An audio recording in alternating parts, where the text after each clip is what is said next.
Board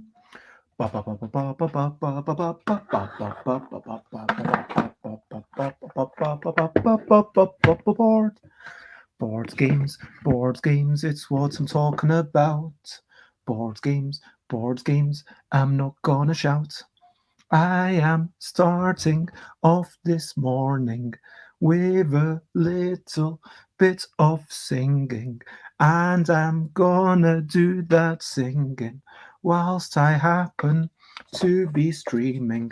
I'll also talk about some comics that I've read in the last week, and I'll talk about board games just so people don't think that I'm a freak. I don't know what's freaky about not playing games. I don't want to point and say lots of names. That was a weird thing to say, and I apologize for the way I'm behaving today.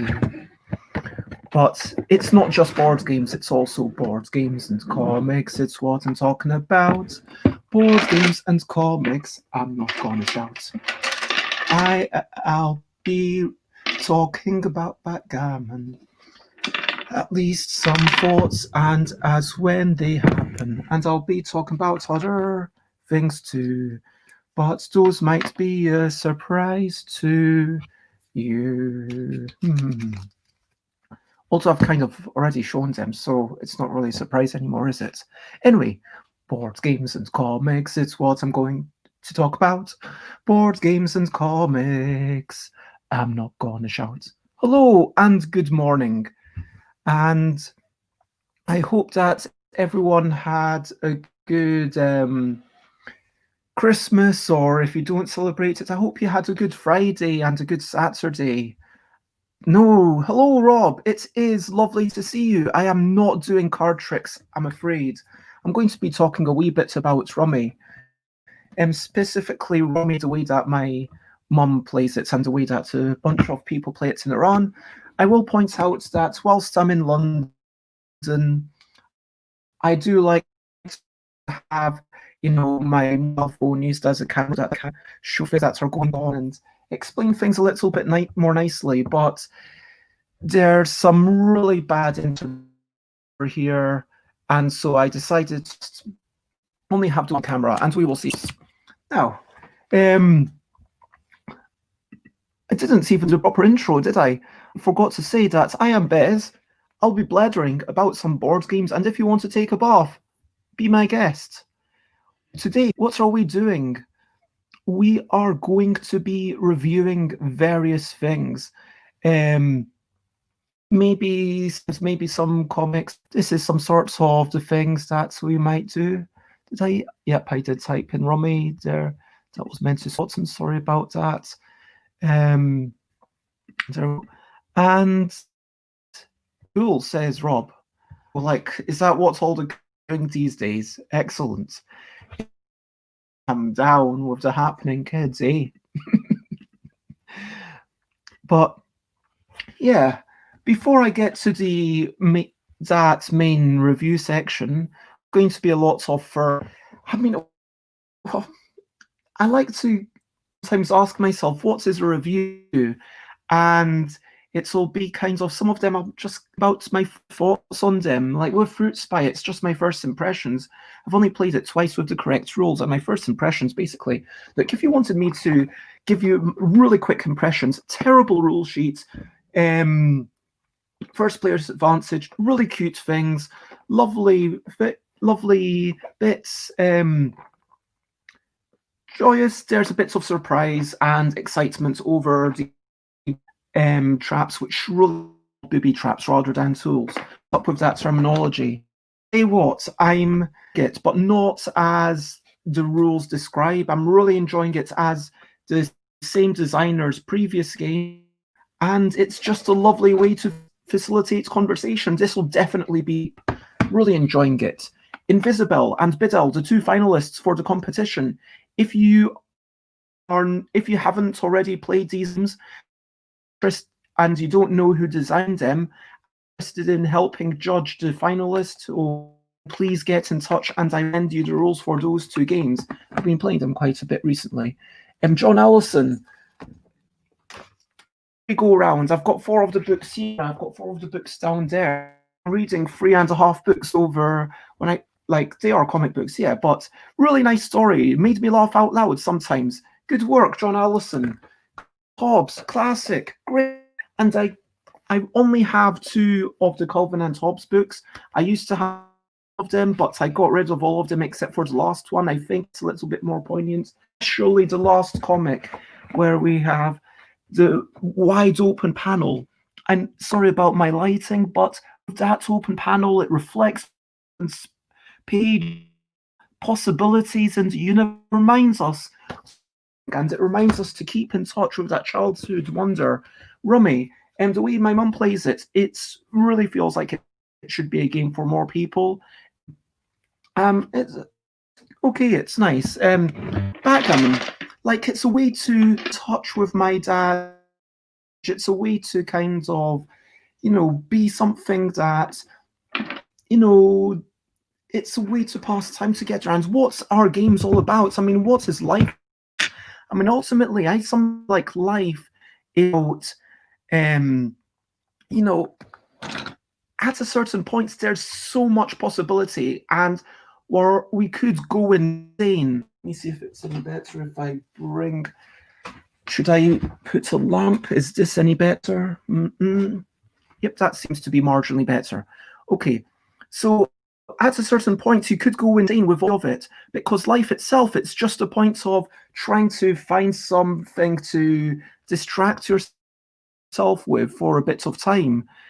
And then games are, what can we do? We don't always have to feel like we're doing something with worth. We don't have to equate our worth by how other people define it. It's like, in a way, making games, it's like I'm hyper-focusing. When we live our lives, we pick battles. We decide what to focus on. We determine, okay, I'm going to try and make the most money. Okay, I'm going to make a good game. I'm going to try solve a disease. Even the biggest accomplishments that we could make are in the end all for nothing sense, but at the same time we need to find joy in those relationships, and that. But yeah, that is that, and that is my intro. Hello, Dina. It is lovely to see you. Has no idea what's his cool kids. Backgammon is Bob's favorite games in the world ever. There's lots of backgammon variants around the Middle East that I'm aware of, but I've never tried and would like to sometime. I'm not really aware of backgammon variants. Like, might be a slightly different actual placement, the way my dad plays compared to the Western rules. But when you're playing a game, I guess it gets into that a wee bit, because the nature of house rules, the nature of who supplies the rules to the game, the difference between a game like this, where you expect rules to be clearly written, and a game when your mum is teaching you, and you sort of your mum for not teaching you all the rules clearly. Hello, Alex. It is lovely to see you. And I have just finished explaining what I'm going to talk about. And now let's talk about recent highlights, living life and seeing the sights, recent highlights, playing games and other delights, recent highlights. Yesterday I did play a couple more games of Fruit Spy by the correct rules. More on that later. I played a few hands of Rummy. More on that later. What did I eat? Oh wow, I had a lovely lunch. I had a lovely spread with bits of lettuce and bits of lemon on it, avocado that was maybe a bit older than I would ideally like. But that was nice, and I didn't go out because it was raining the entire day. But looking out there, I can see the sky, and it is blue. Yes, definitely some black in the sky. There's also some blue. It's just starting to come up. It's looking good. So I'm definitely excited to do that. And so we've been sitting together. I've also been reading some comics. What has everyone else?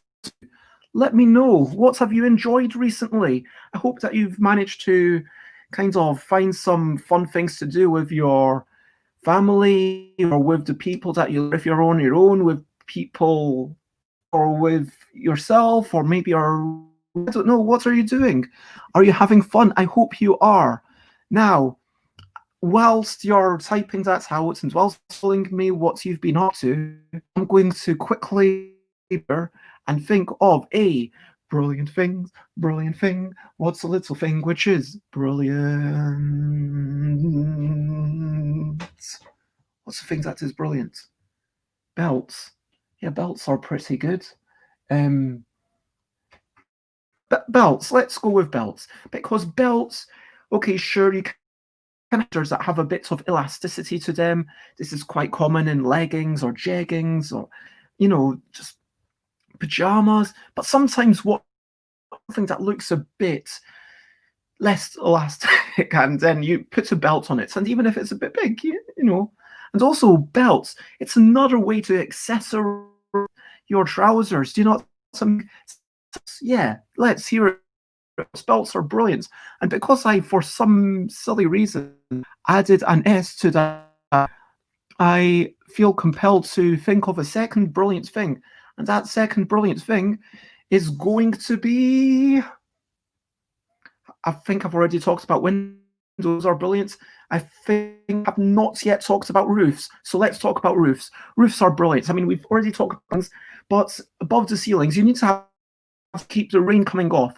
And so that is what it's all about. I mean, if we just had ceilings, but then no roofs, then all the water would go onto the ceiling and then it would be flat. And so all the water would eventually leak in. I mean, what's all that about? So ultimately, we want to have a roof with tiles that keeps the water out and being sheltered from the rain and being safe and warm and dry. That is a brilliant thing. And the roof helps massively with that. So let's hear it for belts and roofs. So yeah. And recent highlights. Alex's treeless treehouse did not blow away in the night. Sounds amazing. I want to know, when you say a treeless treehouse, how landing up? Like, how was it elevated above the ground? I'm assuming that it was like a wooden shed that's somehow elevated, but like not a big shed. I'm assuming like a small shed that's not really big enough for two fully grown people, but maybe children. But yeah, that does definitely sounds like a highlight. Rob Harper watched The Lock-In, a traditional English hip-hop dance mash-up show from a few years ago. Huh, that sounds weird. Wow. So you've got English dancing and hip-hop dancing. Wow, that does sound cool. And also finally played Adventure in the Dungeon, which I very much enjoyed. Those are good. I remember playing, I can't remember what was, I don't even had a name at the time. I would definitely tested one of them with Matthew Dunstan. Was good stuff. Rummy! Yay for Rummy. I'm planning on picking up an Adventure Games box in my next games order.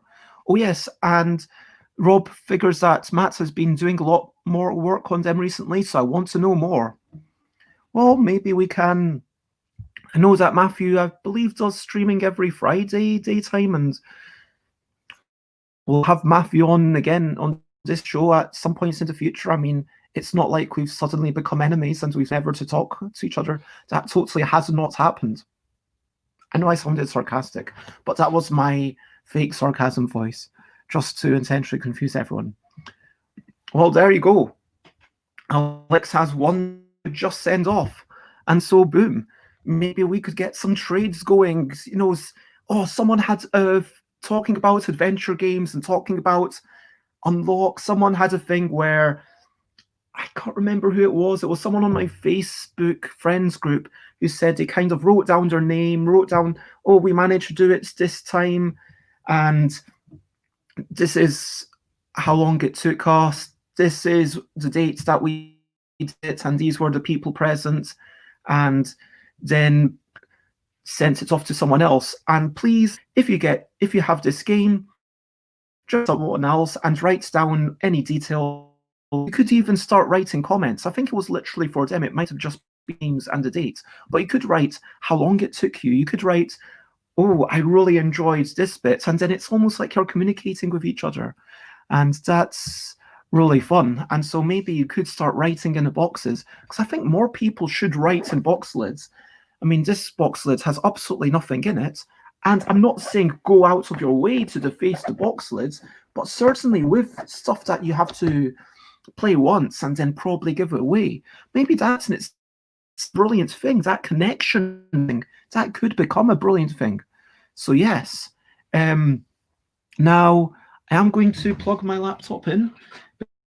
I'm on 7%. And if anyone really quick questions for me, then please do ask them. I will give for the next 5 minutes until 10:20, and we'll see what happens. There we go, plugged in.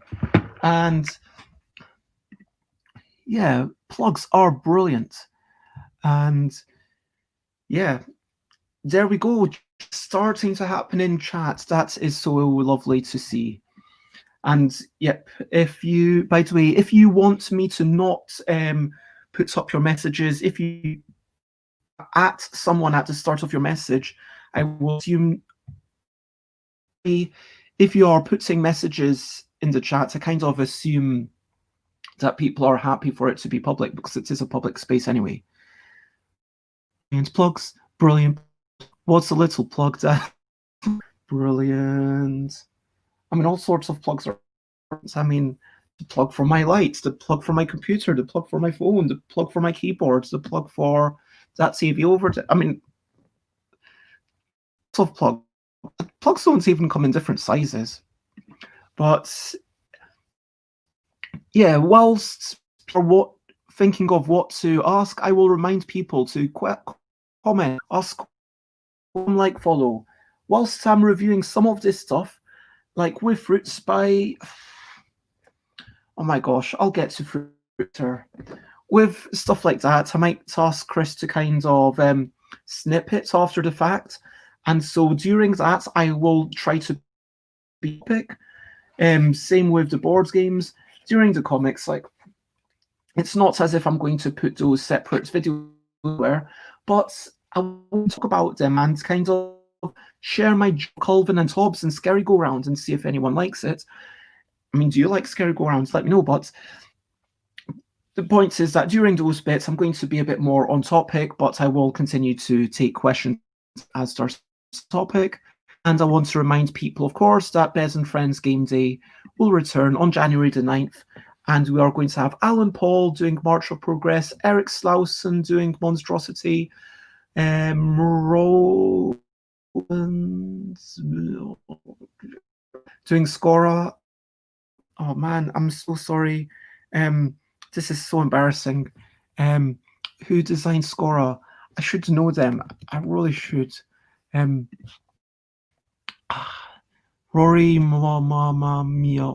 Rory something or other. Muldoon.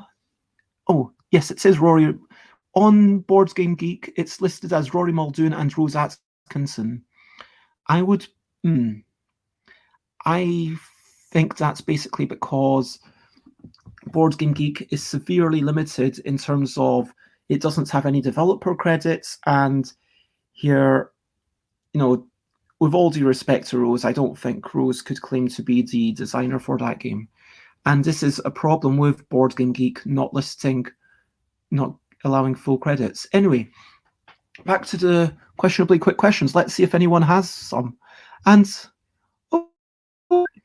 there's Matthew. We were just chatting about adventure games and the plug for Alex's Kickstarter. Yeah, speak of the devil. Double jinx. So Alex is coming on the 9th, and we were talking about adventure games. And yes, I was talking about how someone on my Facebook friends group was writing their names and dates at which they played it. And I was saying, you know, you could also write, okay, this is how long it took, or this is our favorite bit. And so other people kind of communicate. But it's kind of a way of saying, oh, that's when. And then it's a historical artifact. I think that's quite. And I'm sorry I had the comments turned off momentarily, but yes, it is Rory Muldoon. And exactly, Rose did development. I am aware of this. Rose is also 100%, but Rose was not the designer. And yes, it is a nice touch to keep that going in between people.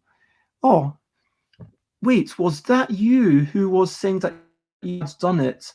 Someone had done it either for Unlock or Adventure Games, and they'd already sent it to other people with instructions to do the same. Was that you, Rob? I just remember it was someone. It was either you or one of the Pauls, I believe.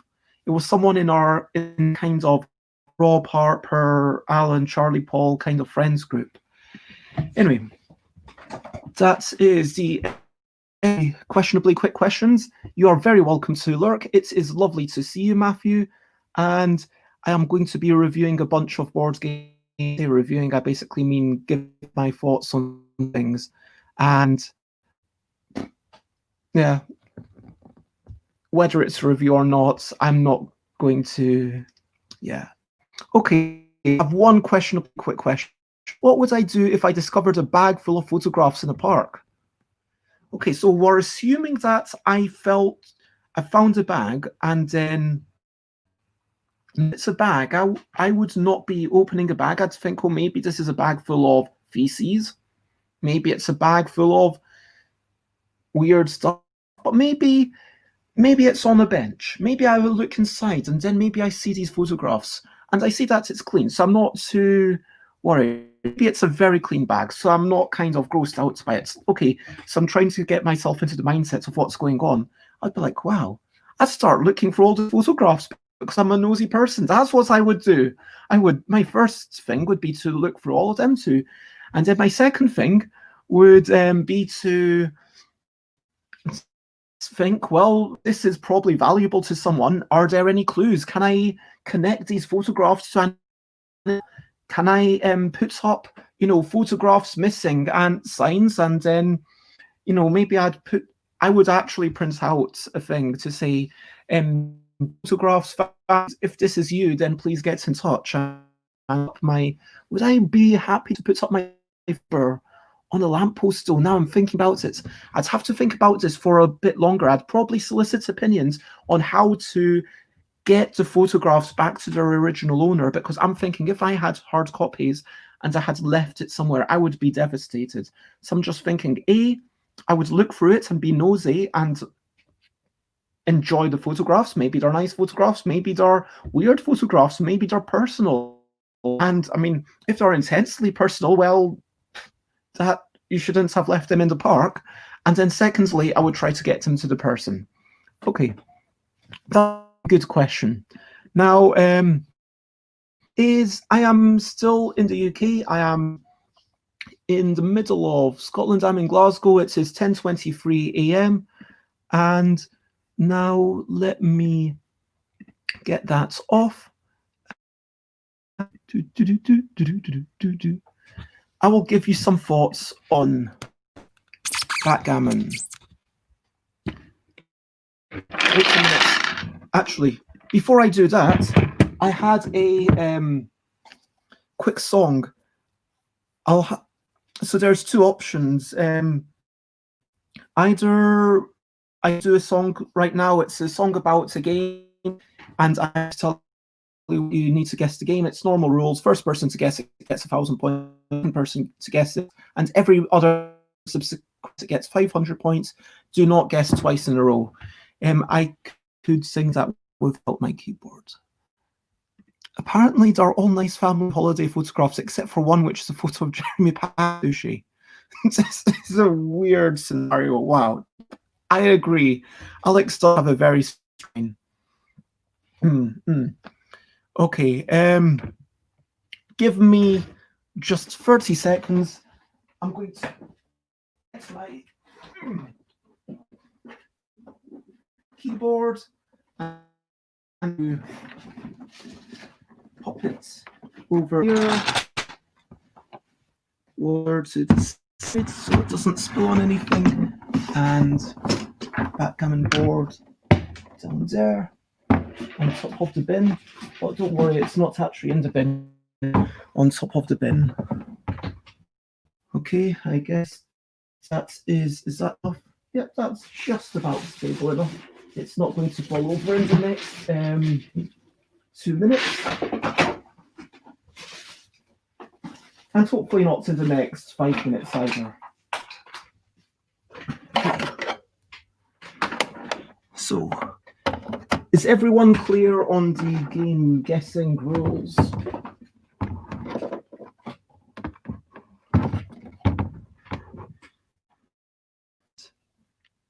Random chat is brilliant. That's why I have no scheduled topics on Fridays. But if you want, yeah, that's okay.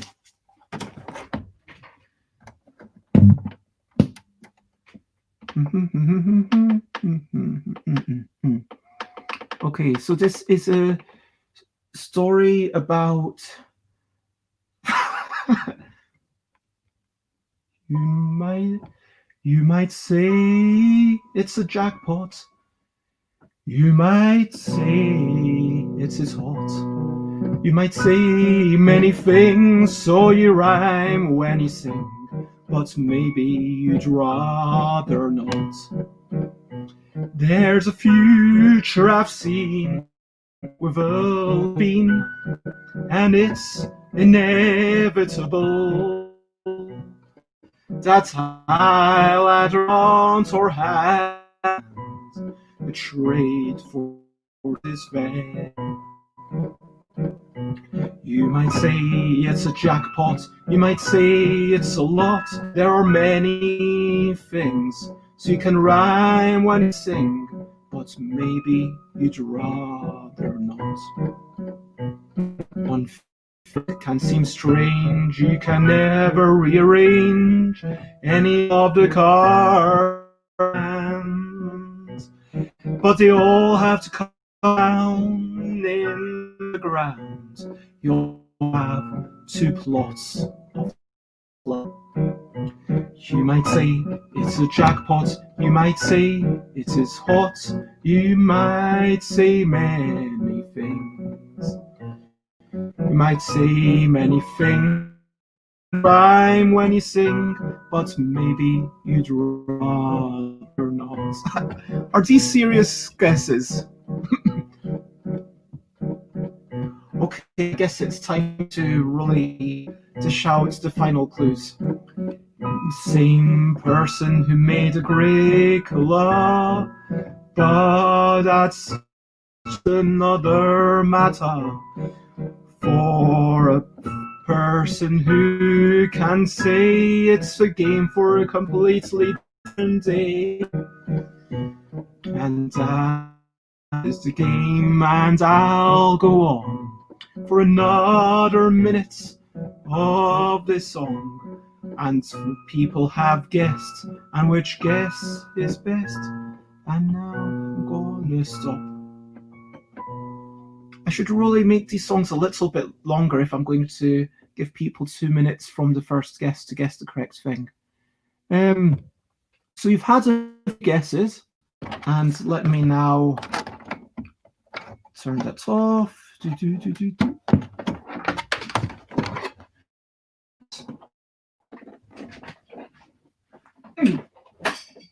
There we go. And is it at Wakan? It is not, asks Rob. Is it Time Stories Las Vegas? No, it is not. I'm not sure I see all the relevance. Is it Gloomhaven, Jaws of the Lion? No, it is not. But it is indeed Bonanza. So congratulations, Alex. You have won yourself Aqua Sulis. 1 point. Congratulations. So yeah. And Alex now has 5,033 BEZ bonuses. There we go. But yeah, I don't know who. It's a bonanza of points, says Rob. Okay.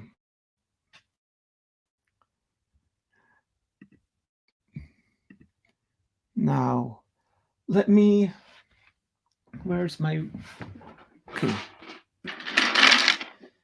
Sorry about all the clattering and the noisiness and all that. Let me just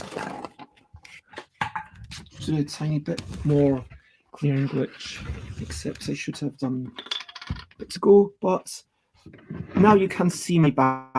And let us start with thoughts on. This is the backgammon board. Now, backgammon, with a modern game, often people kind of talk about the components because maybe there's only one edition. But,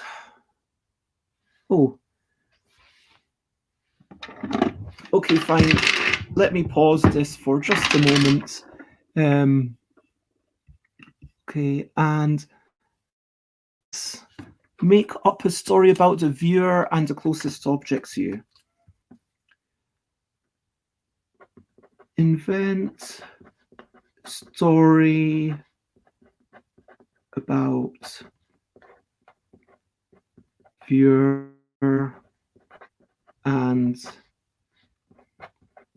closest object to me. Okay. But start talking about thinking and no doing tasks until I've done with this thing. Any tasks until I've finished. Queen is fine, but not steering. Okay, so that is done. Back to the banners. Okay. So, Backgammon. Backgammon is a game that's been with us for millennia. I mean, at this point, it's something that passes from generation to generation. Of course, you might look at this and say, hey, this isn't backgammon. What's all this about? This particular artifact, you can see some ornate wooden craftswork and folds out to be a bunch of pieces. Now, backgammon, if you don't know it, is a game about having your pieces on one side of the board, and then it's a roll and move game, but with a lot of strategy, because you're rolling 2 dice, and you've got, how many is it? Like, you've got a whole bunch of pieces that you're able to move at any particular time. So there is loads of decisions, despite the stigma that Roland has these days. This is an example of a game that actually does it well, for goodness sake. Anything, as a design lesson, this game shows that there is no bad mechanism, just bad implementations. I mean, yeah, by determining whether this piece should move 5, or this piece should or another piece should move 5 or 4, and you start to see little combos. Like if you've got to 4 and a 6 and you've got 2 cats or 2 apart, then hey, press without endangering any of your pieces. Because the other interesting thing, if you don't know the rules of the game, any singletons are vulnerable to being captured, and when you're captured you need to go back to the opponent's base and go all the way back to your own base. Starts off with a good advantage. You've already got a whole bunch of pieces in your own area, and that's, you might think, well, what's the point in that? Why are they even there? What's the design purpose? But that allows you to potentially block your opponents in. But 2 pieces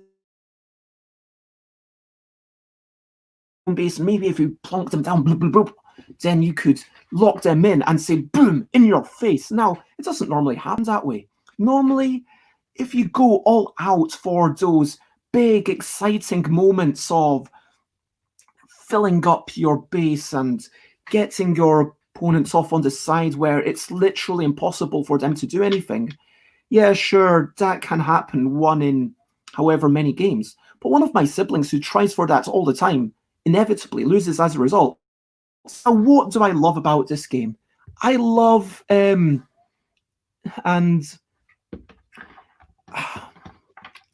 I love the fact that, like a lot of games, a lot of historical games, it feels like a chance to reach back into history. It feels like you're not playing with the person in front of you, but you're also playing with everyone who played this game before. Like if you're playing with someone who's played this for decades, then you're reminding them of those memories. And sometimes these are the things that can be lovely about a game like this. But this isn't a rubbish game. This isn't something like Monopoly where, oh, we play this all the time. This is a game that I happily enjoy for, good best of two. I mean, let's play first to win 2 games. And then if you get all your pieces out before the other person's even come out, then you get 2 points rather than 1. And yeah, Alex mentions in the chat, roll and move is great for limiting the player choice, because that's one thing about the game here. You're never completely lost for what to do. Now, Go. Go is my favorite game of all time, for those who don't know. And Go is something that, let's be honest, once it's 2,000 years old, cares at that point. It's an old game, it's a historical game, whether it's 9 Men, Morris, or Senate, or Ur. Yeah, sure, from a historical point of view, it's interesting to, but you are still reaching into the millennia of history. You're still reaching back into so much study that people have managed to do. And so with Go, you could go anywhere. 19 by 19, whatever. I don't know how many. There's not actually that many choices for the first player because it's pretty much, I want to say, 1/8 of whatever 99 by 19 is because of the rotational symmetry. But from the second move, wow, what am I meant to do? Okay, I place, but here it's pretty clear goal, and in Go, okay, I get territory. What's that all about? Here it's, okay, go to your place and come out the board. It's clear. I know what I'm meant to do. I'm going here. I'm coming out. There are a couple of slightly kludgy rules. Like when you roll, when all your pieces are in the board, let's say I was playing white, and we've got a couple of replacement stones. As you might see, like this is not the same as that, and the only reason for that is because, this is decades old and pieces go missing. So let's say I had all my pieces here and oh, and maybe my opponent even has a piece that's trying to come in. Now, if I were to roll a double, if I use a 5, I'm not allowed to use the 5 by taking out a lower number, even if that might be helpful for me by not steps. I have to take it out of the higher thing. So that's the only rule that maybe takes a little bit of learning. The setup isn't, you need to know what the set is. But as far as the game goes, this feels like the perfect balance, the perfect elegance of rules, complexity, things that really get the game. It's got a perfect balance. And honestly, that's pretty much all I've got to say about it. I know this is a lot shorter than I usually talk about a game, but I just think it's a marvelous game. I'm likely to talk about it again. This is something that I'm going to keep playing with my dad. I mean, look, it's a doubling cube, of course. And I want to mention the doubling cube just for a moment. Because, okay, standard rules as are played in the West these days, if you play a game at a certain point, one person knows, okay, I'm probably going to lose. At which point, your player will say, either you resign or the game is worth 2. If you think, well, I still feel I have a chance to win, I'm going to play on with a double value game. And I think I could turn it back. I'm not going to instantly give you a point. Then at a certain point, like maybe the game turns back and then you say, okay, now either you give me 2 points or we play on and this game is now worth 4 points. This is a lovely thing. Of course, this game does predate the notion of modern board gaming and Kickstarters and publishers by quite a lot. Rob mentions having multiple pieces that can attack each other means there's so many ramifications based on those limited dice rolls. Yes, 100%. And putting some right next to your opponent might have a different psychological effect. Yeah, starting right there, and it is and can be fun trying to tempt your opponents into attacking you. I don't know about that. I feel like this is one of those games where at a certain point, I believe that this game could probably be mathematically has it been? I don't know what the attempts to mathematically solve it are like. If not, I arguably should have looked into that before starting to read about it. But it feels to me like cribbage in that, okay, maybe you eke out 0.1% of winning advantage, but it's not that difficult to get to 99% of optimal play. And then eventually, able to start my dad and able to have a good game. And then the third game, I managed to get all my pieces in home. Oh, I've managed to start getting pieces away. Oh, I might even score double. Oh no, my dad's rolling so many double sixes. Oh no, my dad won. And it was an exciting match. And there is definitely some abnegation. The doubling cube, says Rob Harper, is a fantastic innovation. I think it's a 20th century on an ancient game, and I love it. I would say that this is a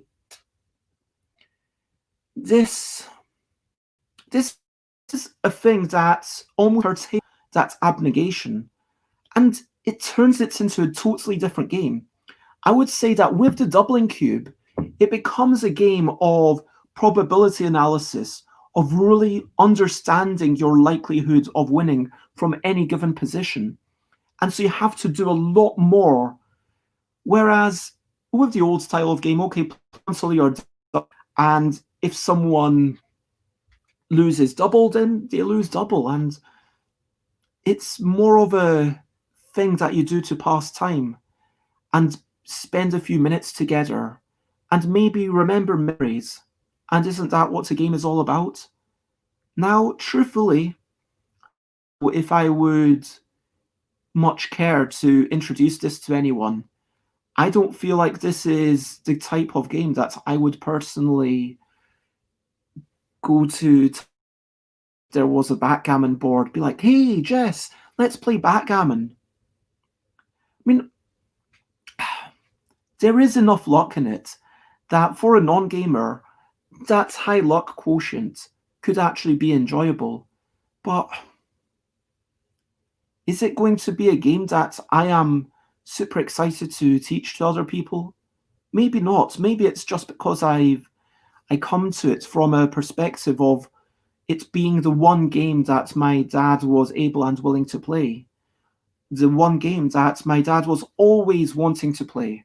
The one game that my dad would always say, hey, if you want to play something, let's play backgammon. And, sometimes it was drafts, but pretty much it was always backgammon. And so maybe I'm just a bit burnt out on it. And it's not even that I played it that much. It's just that it was always on offer. And so for sure, I'm sure that one day when I think about it, like hopefully I'll die after my dad. I know that sounds selfish, but it's the natural state of affairs. Parents die before their children normally. And at a certain point, I know that I'm going to miss those memories.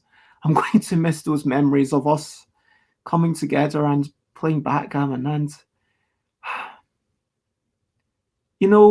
in this day and age of, look, Fruit Spy isn't a terrible game. And of course, I'm proud of a lot of stuff here, and I'm proud of a lot of stuff here. And backgammon clearly has the major issue that backgammon is two-player only. But there's something lovely about a game like this that has stood the test of time. And I can say yes, out of all the roll and move games, you know, probably I would say this is the best. Formula D is also pretty good, but this is clearly the best, in my opinion, and that's my thoughts. It has extensively been statistically analysed and are optimal plays, but like all good press your luck games, there is an element of psychology. When you're behind, you're likely to take bigger risks. The doubling cube makes the game a lot more serious, which sometimes you want and sometimes not, says Rob. This is a lot of good thoughts, and it's great when a game has a special connection for you. And that is the thing. At some point, I'll talk about Burger Joint by... Oh, I forgot the person who designed that. But Burger Joint's a good game. It's a lovely two-player game, and I was bought that by a friend. I played it extensively with an ex-partner, and so many good memories. And the game itself, it's not just about, is this a good set of rules? It's about those memories that you forge together. And please don't apologize. For anyone who might be watching this review after the fact, all these reviews are recorded and streamed live, and so yeah, it has been brilliant, yeah, having you chat about it. And so those are my thoughts on Backgammon, a lovely game that I will continue to play with my dad, because it will continue to develop those memories, to strengthen those connections, even as we start playing more and more modern games together. It's a game that I will, at some points, I'm sure when my dad is gone, it will be a way to keep the memories alive, to maybe even with this very set, because this is a set that's probably been in this house for, I want to say, over 30 years, possibly 40. My parents have lived here a long time, and even though only one side of the board is used these days, it turns into memories. And is that not what games are all about? Forging memories and forging connections. Thank you. And that has been my thoughts on Backgammon.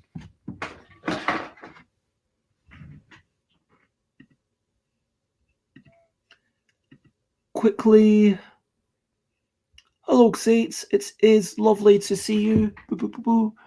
And I am just talking about a whole bunch of things. And I saw a scamming show where the host was able to roll the dice in a way that produces more doubles. That sounds like... And oh man, Xate has just asked me to do a task. So I said I would in between the reviews, not during the reviews, but man, there's quite a few things in here now. Is that free? Do do do do do do do do. Boop boop boop boop. Change hair. Boop boop boop boop boop boop boop boop boop boop boop boop. New game song. Boop boop boop boop. Or a song about... I'm going to get rid of the new game. You know what?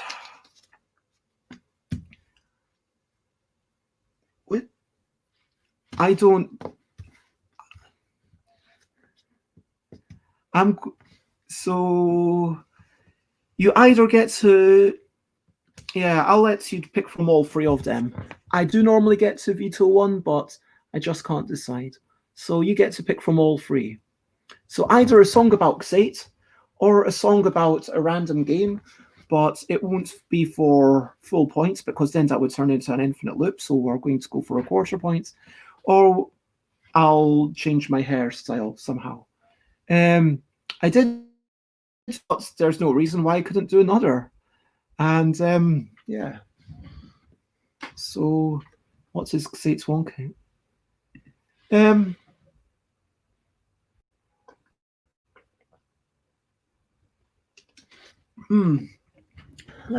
I think that seems acceptable. Okay.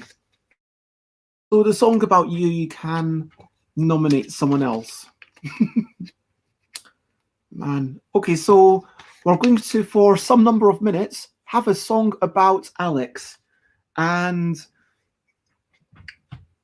I will change the camera position, and if anyone has any rhymes or wants to type in anything into the chat, then I will try and use it. So we're making up a song together all about Alex.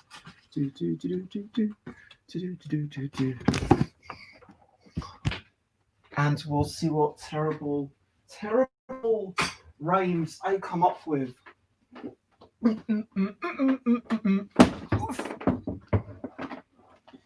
Hey. What key should it be in? What's your favourite key?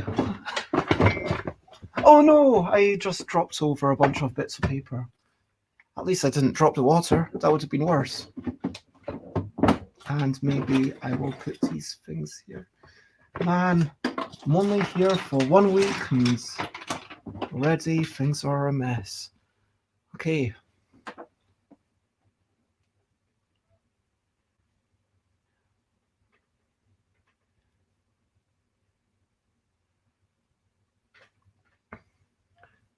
Okay, how about Rob? Maybe Rob. I'm sure Xates is many-faceted and could have an album about her. Yes, exactly. Let's have an album about everyone. And, okay, now it's one about Rob because Aqua has been done. In the key of I said Rob. Well, I said Rob. I guess the first letter that you mentioned was an A, so let's go with that.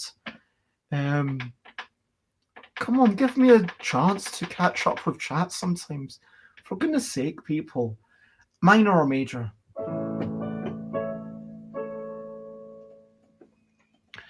What do you get when you drop a piano into a colliery?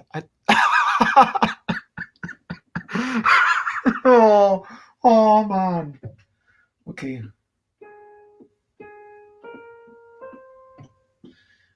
I want to be major though.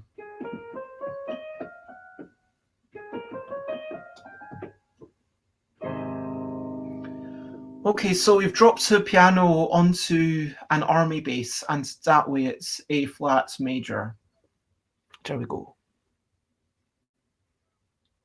Oh, wait. How does minor go?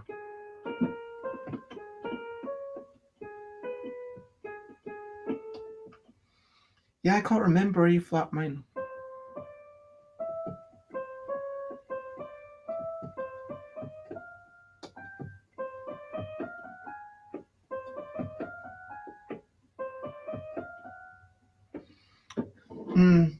Yeah, I'm just really not in the mind. I just cognitively, for whatever reason, right now, this is really embarrassing, but it's going to be A flat major. I'm sorry. Wait, is anyone giving me an out or A flat minor?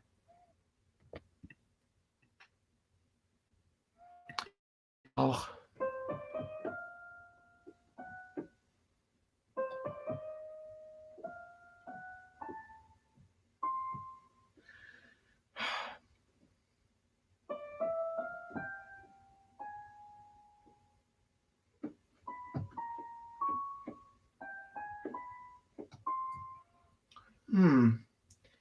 Something's wrong with my brain today. How about a classic G major? Okay, we'll go with G major. Okay, that's simple. And hello, Carterly. I hope that you're generally well. Okay. So it's a quick song about Rob, and let me singing about Rob Harper. Feel free to put lyrics into chat. And I'm wearing my glasses so I can see chat a bit better when I'm not typing up notes for the thing.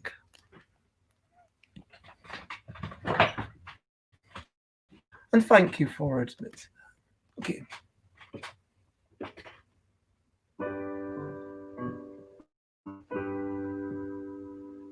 A minor is the easiest minor key. Yeah, I'm just having a brain fart for whatever reason. I can't get into minor. I just can't do it. I'm just like I can't feel the minor today. Maybe I'm just happy. Maybe that's the problem. I'm just feeling quite nice. And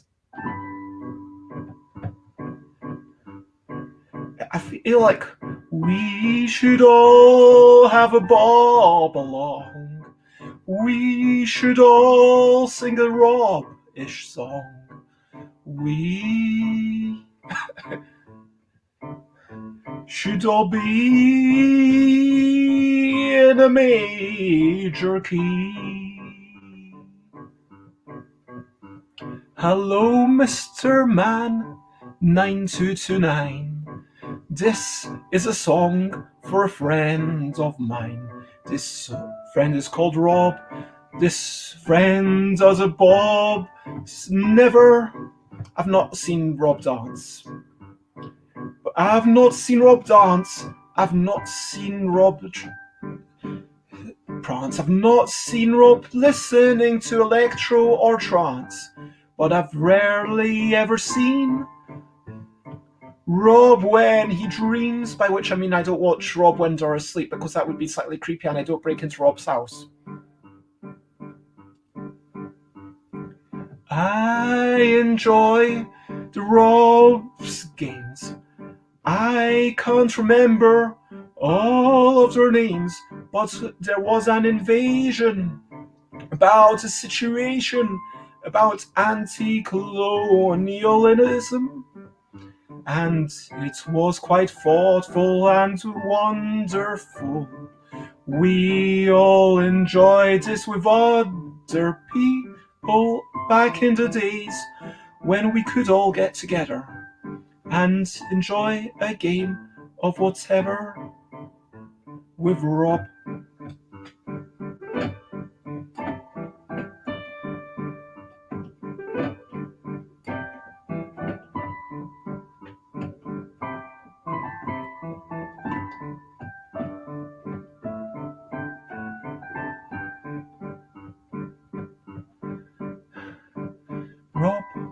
Rob is a friend, and I'm sure we will be until the end. Unlike some other folk who seem to think harassment is a joke. But Rob is a wonderful guy, and I would say rather fly. Rob is also rather chill and sensible to a certain measure. I mean, not overly sensible. I mean, not kind of boring or anything, but Rob's pretty cool. And that person's name is Rob. Do they cook many things upon the hob? I'm sure that Rob could cook beans on toast, but probably prefers other things most.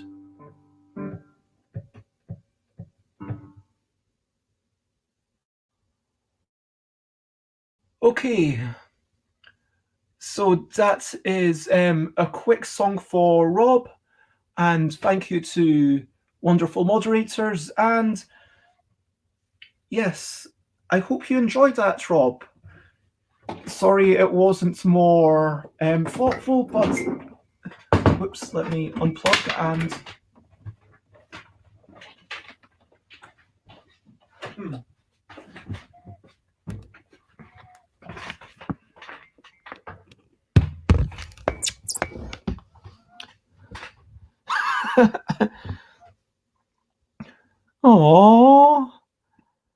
Oh, that is lovely to hear. And I'm glad to hear that you're having a good time. Now, in a minute, unless anyone else wants to do any reward stuff, I am going to do a quick thing of Rummy. I'm just entering the chat. Thank you, Xate, as always, and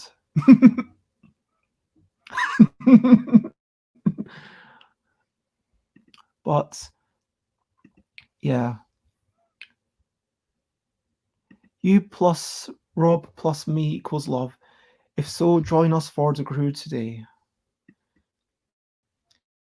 Yeah, and we've established that Xate is basically just addicted to the crew. Okay. So now, let's have a few more thoughts about board games, and I will chat about Rummy. Why is that not quite working? I guess, there we go. That is the way that we play Rummy in this house, with 2 decks of cards. And I'll get the lamp back up there. You know, when I'm based in Thailand, I think I'm going to have 1 bedroom and 1 games room, and, you know, obviously a kitchen and a bathroom as well. And the games room, like, maybe I'll invite people to join in, but like also I'm going to have a camera set up. So I think I will do some sort of thing. Oh no, it says literally just 2 decks of cards. Oops, I don't necessarily want to. Okay, so let me talk about Rummy. Now, there's a lot of different versions of Rummy. I'm specifically going to talk about the style of Rummy that my mum plays. And the style of Rummy that my mum has been playing with many people in Iran, and that my dad knows, and that my mum loves to play. And you make melds, you're able to mix with other people's melds. You need to lay 30 on the table to start playing. And so there can be a long build-up. There can be an arguable incentive to just keep all your cards until the final moment. But then if you get caught out with cards on your hand, well, you can't come out. So, and at a certain point, and you can never pick up the discards unless you actually use them that same turn. Let me go over the rules as my mum plays it. And I am going to bring down the camera so you won't see me quite so much, but just for quick illustrative purposes. So the rules as I play. You have 11 cards in hand. Each turn, you draw 1 card from the deck, and then you discard 1. Next turn, next player draws 1 from the deck and then discards 1. Well, I probably wouldn't have discarded that if I'd actually paid any attention to my hand at all. Wow, this is an amazing hand. And then I discard 1. Now, we're playing with 2 cards mixed together. So it's worth noting that you can have up to 2 of any given card. To start off the game, on someone's turn, they'll be picking and putting down, and then someone will say, oh, you know what, I really fancy that. And I'm able to play 3, 4, 5, 6, 7, 8, 9. I guess this deck wasn't really well shuffled. You can either play multiple things of 1 number, different suits, or you can play a run in ascending or descending, depending on your perspective, numbers of 1 suit. Those are the 3 types of melds you can make. A meld must be at least 3 cards, and once it's down on the table, other people are allowed to add to it. Other people are even allowed to divide it, as long as the melds stick with 3 things. So then someone could split it into 2, to take this 6, to add it to another couple of 6s, and be like, okay, boom, these are 3 6s. Let's say if these were actually all 6s. They're not, but let's pretend. Jokers are amazing. Jokers can be literally any number, but once you put them down, other people can steal them if they've got the correct card. At the end of the game, anything left in your hand is worth negative points. Aces, faces are worth 10, jokers are worth 10, and that is basically the rules of the game. That doesn't explain Rummy. That explains the idiosyncrasies that my mum in particular plays with. So as I mentioned, you have to have 30 points to put down. Now, the interesting thing about this is that you can't enter the game unless you have a good enough hand. So you could go loads of times around the table and just be endlessly frustrated, thinking, oh, I don't have anything good in my hand, I don't have a triple, I don't have anything to put down, and then you're just waiting until you get the right card. There is a high degree of luck to it. Similar to backgammon, similar to cribbage, there is a lot of puzzle solving, of paying attention, making sure that before you discard something, hey, maybe I could use it in that person's suit. And as more and more other people come out, that's where the game gets actually interesting, where there's a little puzzle of, okay, how could I split that set and to take that card out, or to add that card to another thing in order to build that card from 3 to 4, so I can take another card out, so I can use that too in order for my own run of 2, 3, 4. And there is definitely a little bit of a puzzle on any given turn. This is the kind of game where you need to be willing to accept downtime, that you are going to have a bit of a chat. Now, all of this leads me to wonder what makes a good game. Now, is downtime a bad thing? A lot of people would say yes, unequivocally so. But is it really? Because when played in a casual setting, you might be wanting to spend a bit of time together. You might be wanting to, once the person to your right has had their go, be able to have a bit of a chat with them. Once you've had your go, have a bit of a chat with the person on your left. And then you have a couple of minutes until it comes back round to you. And no one's feeling too bothered. No one's feeling too annoyed. You can ask, hey, how do you feel now that the freezer's totally cleaned? Are you feeling happy about it? Because as it happened, we did clean the freezer yesterday, and we also cleaned the fridge, and I'm feeling quite good about it. Thank you very much. I should have mentioned that in my recent highlights. Yes, cleaning the freezer and cleaning the kitchen.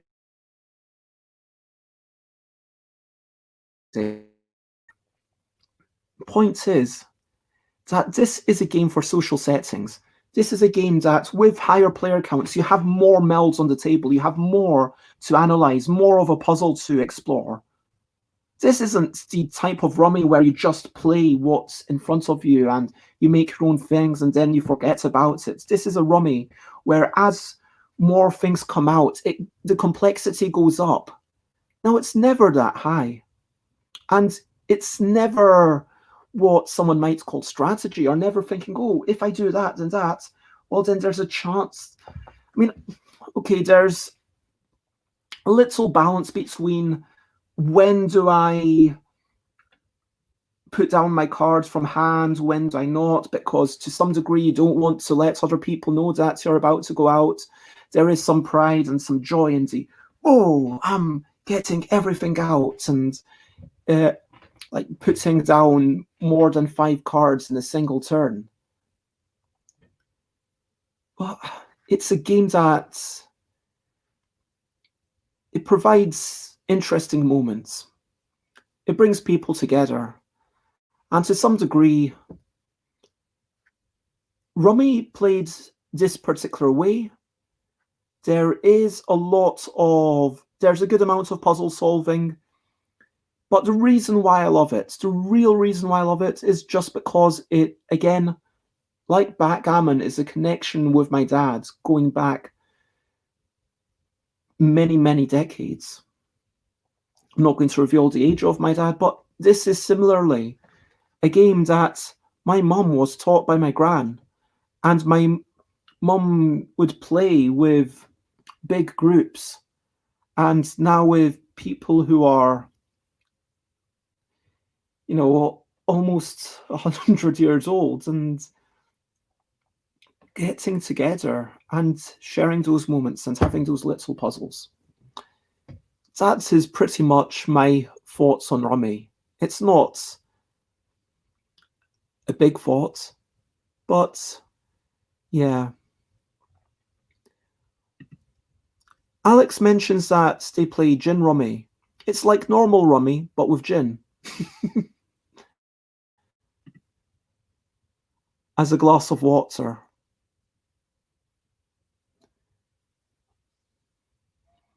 And yeah, this is one of those games, unlike Bridge, which has standardized rules, I should say contract Bridge. Unlike the modern version of Bridge, which is just known as Bridge, even though Bridge was originally a very different game, which has been standardized, and these are the kinds of rules that also you can feel free to adapt and play around with to your heart's content. And even if the accepted rules are that you generally play with 11, maybe you go up to 13 or 14 or even 17 just to try it out and see how you get on. Again, this isn't a game that I would rush to share with other people. Frankly, there's not quite enough excitement, in my opinion, and there's not enough. With all the modern games coming out, yes, I would rather play No Thanks with a non-gamer. That feels like something that we could both engage with, and the psychology is so much more prevalent in something like that. If I wanted to play something with tiny puzzles each turn, well, I'd rather play something with a bit more going on. But I guess, final conclusion, hey, it's a deck of cards. It's worth having a deck of cards. It's not as if I'm going to get rid of all my cards. And yeah, cards continue to be the best game system in the world. Damn you. Although I have aspirations of one day being number 2.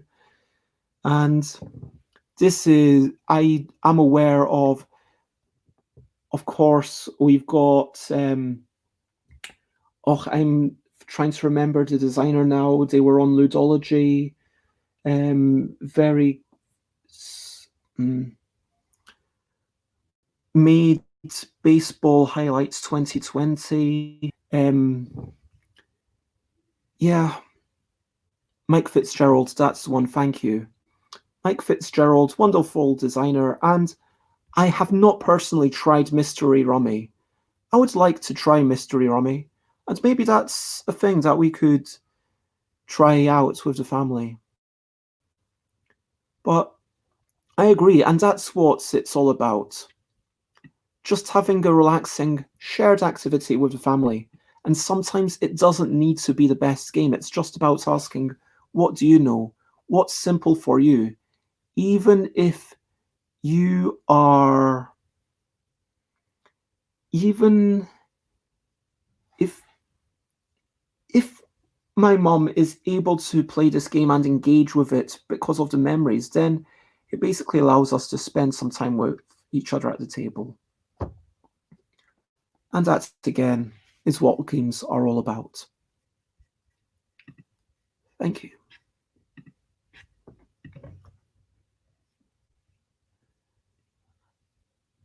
Oh. Rob's on fire. I didn't actually...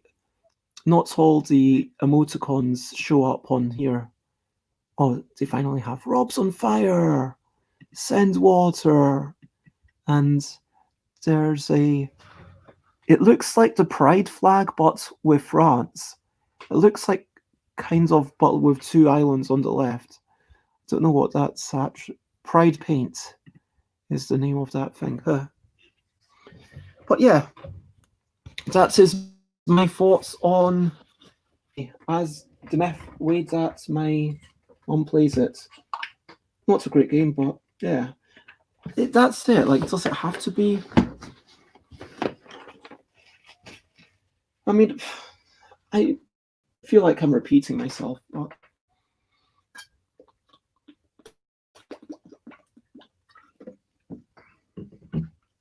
now let's get to a game by Rainer Knizia that I was a bit disappointed. I love the discussion about these traditional games, says Rob. A good reminder that games are not just crunchy euros, they are also about spending quality time with people. Yes, 100%. And I remember that when I had a friend called Joel, and we are still friends, but we've just not seen each other for quite a while, we used to play almost like a new card game every couple of weeks. And BEZ, like basically there was a book of like 2-player card games, and we worked through it and played most of them. And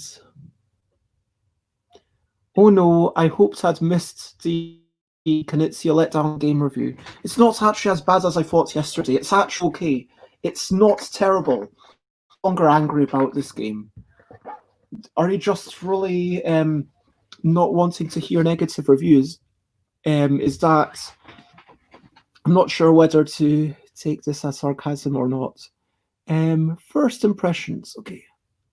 Wait, that should be down at the bottom. I feel like I should even... Maybe I'll put up a thing.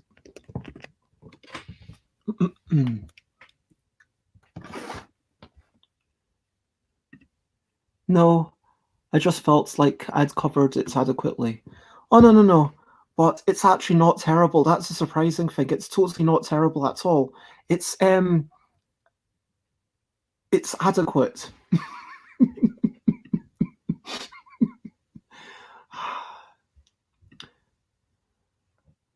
So, yeah, let's get started with... So let's get started with my first impressions of Fruit Spy. In conclusion, so my bias is I got this game for some small amount of money. I got it secondhand. I played it with family. I played it twice by the wrong rules because the rule sheet, I'm not going to get too much into it, but the rule sheet is really terrible. Now, I was wrong.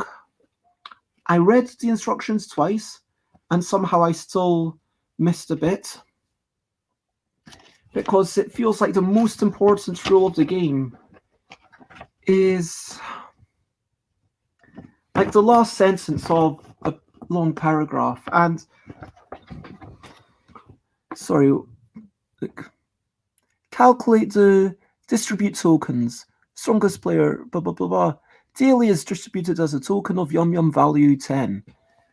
So that was one thing that I missed, and that one thing changes the game a lot. If there's something that's so important, and then please put more things into it. And it's the other bits that I missed, which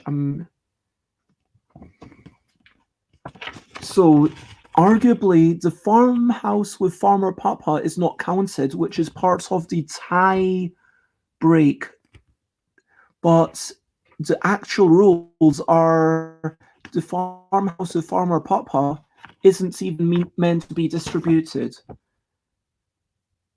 And yeah, I also missed the line about discarding the cards on Farmer Papa. So it was a little bit down to me being bad at reading rules, but I will argue that the rules are badly written because...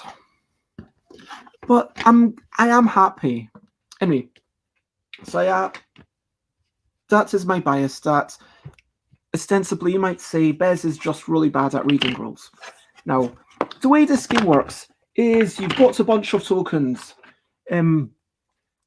Let's say we've got a 3-player game. This might have 2 6s. This might have a 7 and a 4.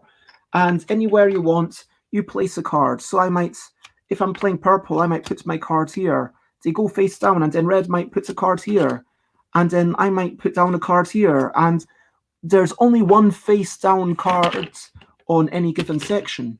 So each time you place a card, if there's a face down one, then it would get revealed. Sorry, I just noticed this is, so that's a little lion with 3, and my one still stays hidden.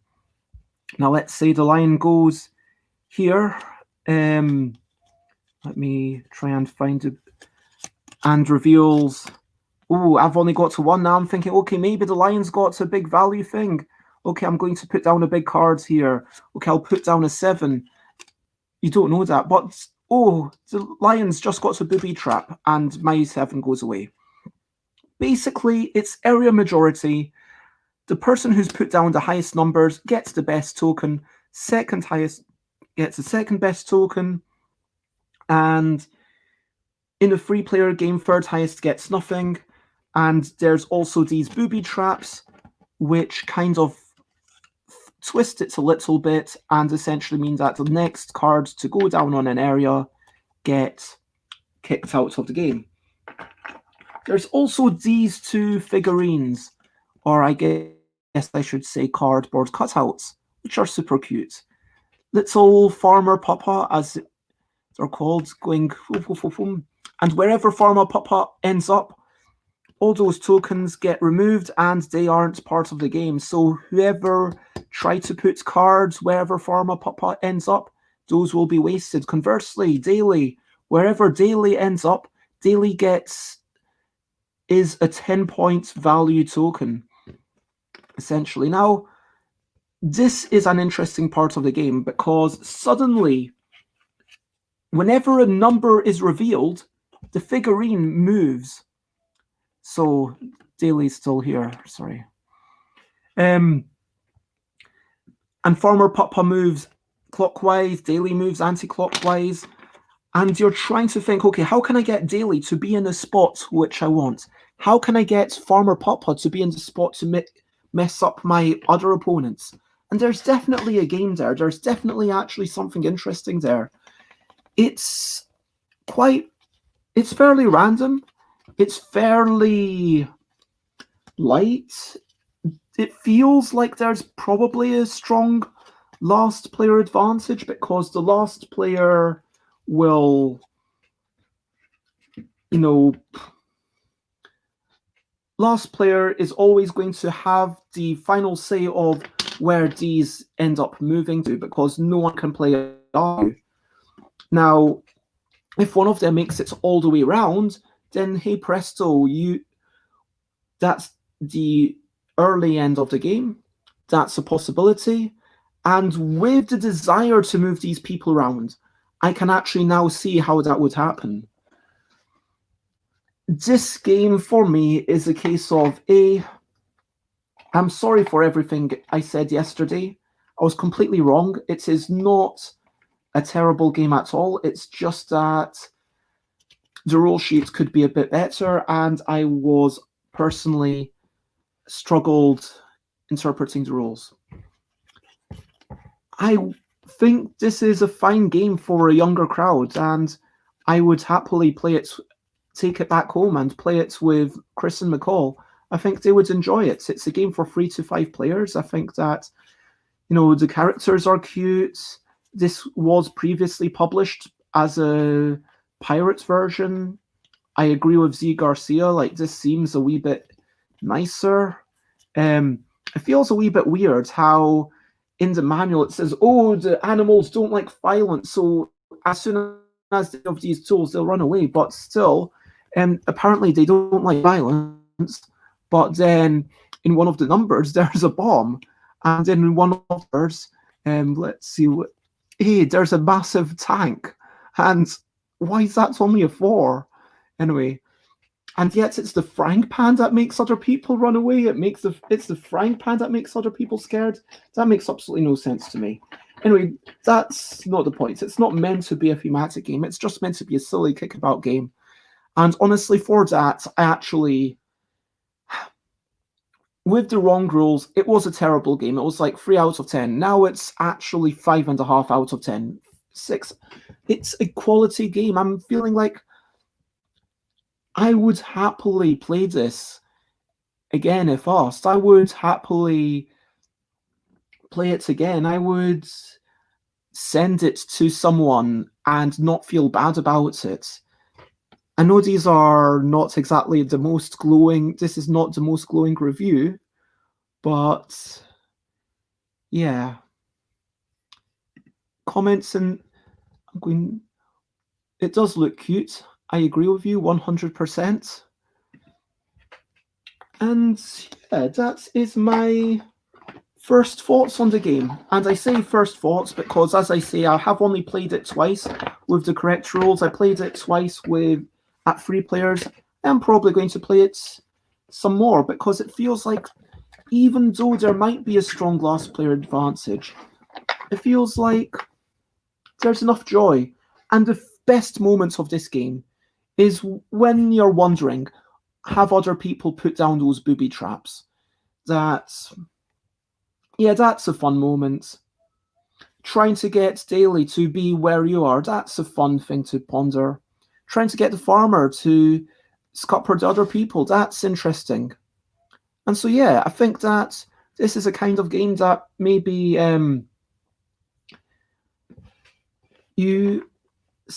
very smart 4-year-old, by which I'm specifically thinking of Dina's child, would enjoy. But yeah, Fruit Spy, it's not terrible.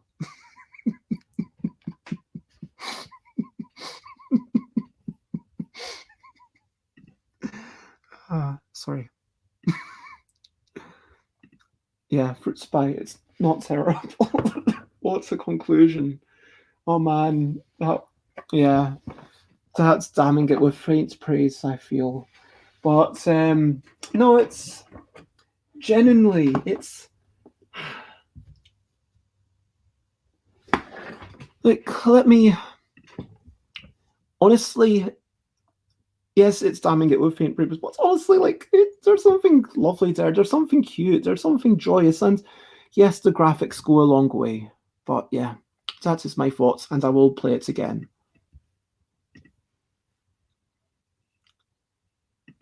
As hobby game designers, we can often spend a lot of time worrying about player position advantage, but for family games, that's rarely a consideration, Rob says. I would 100% agree with Rob. I mean, I guess it's really all about agency. If you feel as the first player, oh, there's no point in me even playing, I know that I'm probably not going to win. That if you feel like your position is hopeless because I move daily where I want, but I know that someone else can always move daily, then that's not great. Now you can do a late game ball, like a late game booby trap. I'm going to call them booby traps. Why are they called tools? This is the thing that really annoys me. Why are they called tools? They are not tools. They are... Tool means nothing. Trick. Why are the numbers called tricks? That means nothing. Why? And so it's just all these names for things. And yeah. And Farmer Papa and Daly, if they're so important, I wish they had like their names. Okay, Daly and Farmer Papa is apparently very important, and yet Farmer Papa isn't even pictured on the manual for the fronts. And like, it's until we get to the setup, it's just and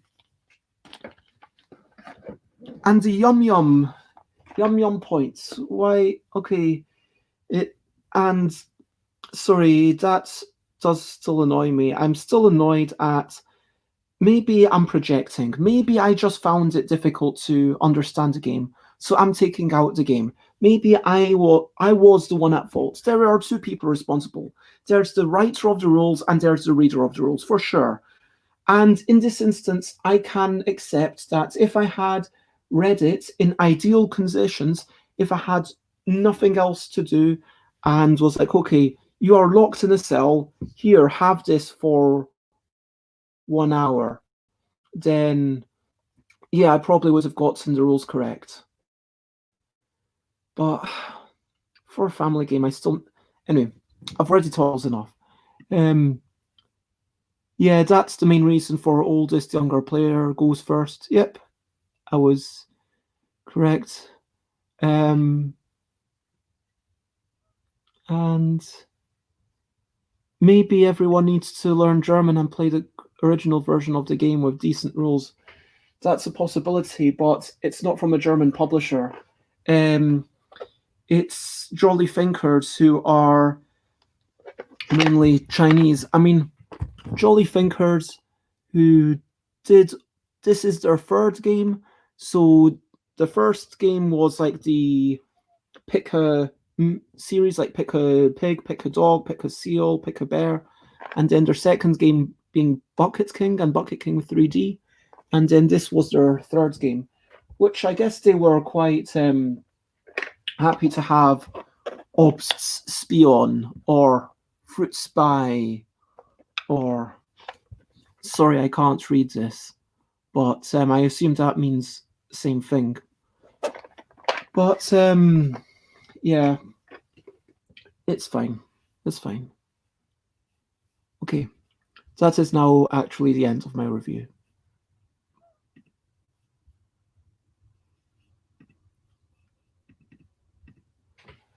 Okay, so that is the end. Now, let me catch up with the other chats. I like this joke. What's James Bond's favourite Christmas food? Mince pie. I like that. I did not understand what this was a reference to. I completely missed that. What was I saying? Oh, Alex's kids are literally climbing the walls. Wow, that is seriously impressive. Nice. That is a skill you should cultivate. And see you later, Alex. And oh yeah. Oh, Booby Traps. Oh, okay. Well, they could have called them traps rather than tools. They could have called... I mean, really, come on. And anyway. Spider kids, doing doing the things that spider kids do. These are the people from Aquasulis. Okay, anyway, that is my thoughts of that.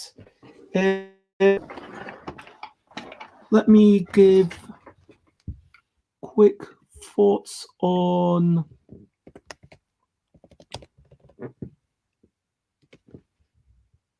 No, that's one too many L's. Let's have a wee break and talk about the comic that... I just want to say, this isn't going on Board Game Geek, clearly, because this is totally out with the scope of Board Game Geek, but Calvin and Hobbes is such an amazing comic. I mean, really.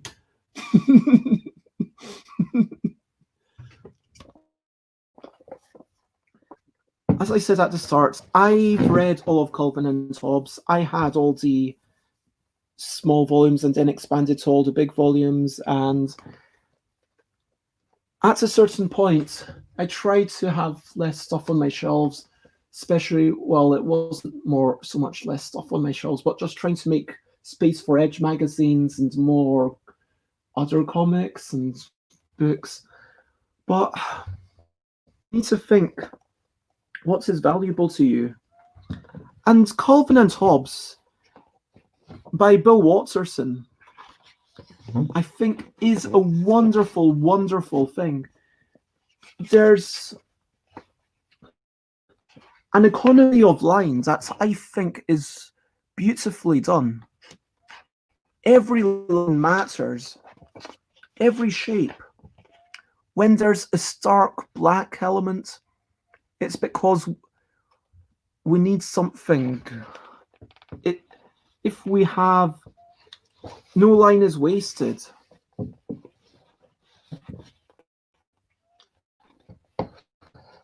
Sometimes we have, it's a mixture of, for those who don't know Calvin and Hobbes, I should step back a moment. It's about a young child, a cuddly toy tiger, who is real in the child's imagination. Relationships between Calvin, Susie, the parents, the babysitter, and sometimes Spaceman Biff, and alien worlds in Calvin's imagination. Sometimes it's about the flights of fancy that we can experience as humans. Sometimes it's about the chaos that can ensue, the fears that we have. Here, Calvin runs away from a bicycle, and we as the readers are never sure where the line is between fantasy and reality. The bicycle being shown invading the house and charging after Calvin. And then we the parents' final panel talking about how trends. We wonder, what was even going on? Was Calvin just doing a big role-playing session? Now, Bill Waterson was one of the people who broke away from the usual panel format of Sunday comics. And you can see that Bill Waterson really experimented with panels, different routes, try really bring focus to giant dinosaurs. Lush drawings that we then find out are just a metaphor for the bully in the class and Calvin's disempowerment. In this final volume specifically, it's almost like a greatest hits in many ways. We have philosophy, we have childhood chaos, we have Rosalind coming back and finally making peace with Calvin. We then finishes, as it so often does, Christmas. Santa Claus talking about the noodle incident. Of course, we had to get one last friend. And finally, it concludes with this one comic. And I am going to actually take a liberty with my own book to fold it down.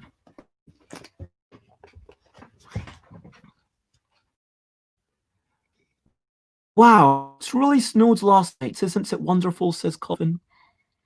Everything familiar has disappeared. The world looks brand new. A new year, a fresh, clean start. Hobbes always the person who appreciates things, Calvin the force of chaos, but both of them with a certain degree of innocence. It's like having a big white sheet of paper to draw on. A day full of possibilities. It's a magical world, Hobbes' old buddy. And the line from which the book gets its name. And then there's an expanse of white. As they disappear into the woods, Calvin sing, "Let's go exploring." Now this for me is a really poignant moment. The lines, the tundle of snow, the marks on the page, reminding us that, hey, we have the blank page, there are so many possibilities, and having that boldness, the way that the panels are laid out, panel within panel, framed as discrete moments, the first two grouped together, panel 2, inset panel 1, inset bigger border, And then panel 3 is actually the only one that sets on its own. It's like having a big white sheet of paper to draw on, a day full of possibilities. And you can almost imagine Bill Waterson reaching out to the reader and saying, hey, I am done. This is my final comic. But you can draw yourself. You can go ahead. You can make things.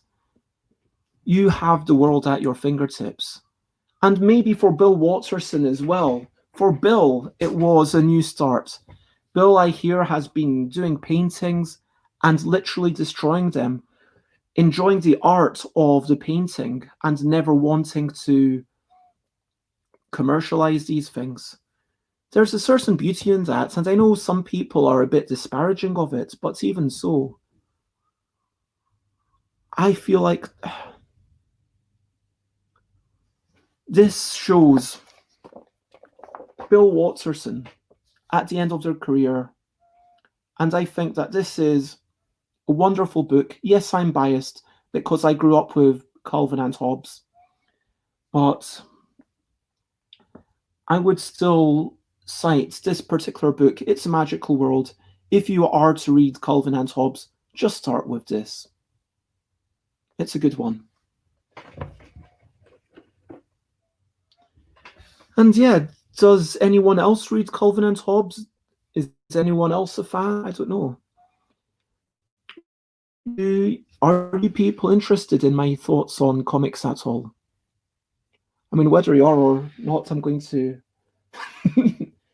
I mean, I guess if you are, I'll probably spend a bit longer on them. If you're not, then I'll do a bit shorter. And to some extent, it's also me wondering, will I ever get rid of any of these things? And the truth is, it's Magical World. No, I will never get rid of this because it means so much. And I could imagine myself coming back every few years to this comic and learning more. I've understood more from the philosophy. When Calvin's dad talks about going up and down escalators, the final joke being Calvin sings, I hate to think someday all my current experiences will be stories of no point. And it's about the nature of humanity. I can associate so much with all these people. I can associate with Susie as Susie tries to be a better student. I can associate with Calvin, the force of chaos. Of course I can. And I can associate with the dad, with the mum, with the weariness, the exacerbation. Seriously, this is beautiful. And Alex apparently isn't here, but would like to hear it. Xates isn't that interested. Rob loves Calvin and Hobbes, has a couple of the collections.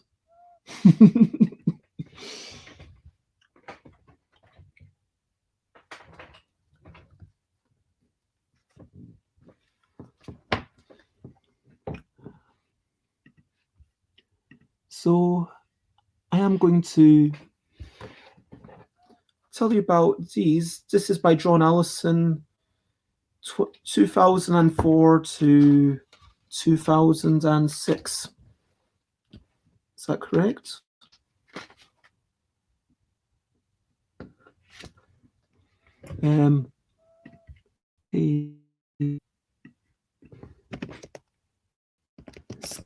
Go round sections 1 to 4. John Allison.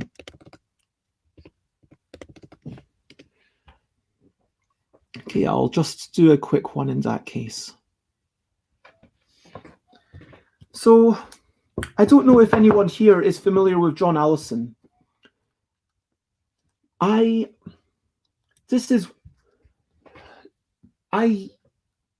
don't want to say grew up, but for me, there were maybe 3-4 webcomics that I was into in a big way. Scary Go Round, Sam and Fuzzy, and questionable content that I never bought any of the things of, but I really liked all the characters. And I was also really into checking out Ryan Estrada's stuff, some great stories there. I used to be a lot more into webcomics. I used to be a person when I did the 100-hour comic. Each day I had actually a bunch of bookmarks. It was daily webcomics, and then I would click to load all the things from that tab, and it would load about 7 different webcomics, and I was, oh, cool, I see that. And even the ones that update, pardon me, 3 times a week or twice a week, I would still have them there, just so that it's like, oh, okay, cool. And when you turn a webcomic into a book format, suddenly it needs to stand alone. And the question becomes, is this good enough to be enjoyed in this situation? Now, the art from John Allison is very much a vector-driven flat color situation. I would say that if you look at the inlays of Volume 4, you can see John Allison's hand-drawn art, which is a slightly looser style, still flat color and still lovely to behold, in my opinion. There's a definite wit throughout the comics, right from the start. And to take a step back, John Allison's been exploring these characters for many years, originally with Bobbins and then Scary Go Round, and then went on to, through other series, continuing to explore these characters, and with some of them exploring the younger children in the school and those relationships. There's such shenanigans as people literally dying and then coming back as a zombie, of a terrible religion, of people listening to someone called Wayne who is basically ripping everyone off. And the first 2 books, in my opinion, aren't quite so strong. It's at the 3rd where I found myself actually starting to laugh, starting to really get into these characters, where John changed to a 6-panel format by default, and the jokes seem to be more interesting to me. The story's a little bit more involved, but they still have that. Sometimes I can't help yearning for a little bit more. And maybe that's the nature of this kind of daily format. Whether it's Calvin and Hobbes or Scary Go Round, I would prefer it if some of these things, like the way that Dean comes back from the dead, the way that someone is abducted by aliens, sometimes the jumps from one story to the next can be a little bit jarring. But am I enjoying reading it again? 100%. There's a reason why I didn't chuck it out. And it's not just because I bought the books brand new and there's some sort of sunk cost fallacy. These are definitely well-told stories. Will I keep them? I don't know. I've yet to decide, but yeah, that's my current thoughts. I'm really enjoying them. And I guess if I had to extrapolate to some sort of game design lesson, if I had to bring it round to board games, because maybe some people are less interested in comics, I would say, well, it's about practice or craft. Because John Allison worked with these characters for so many years and then made a webcomic called Bobbins, which was a bit, well, Bobbins, John Allison believes, and then made the reboot called Scary Go Round, where it was almost like, okay, let's use what I've learned via storytelling and let's do it again.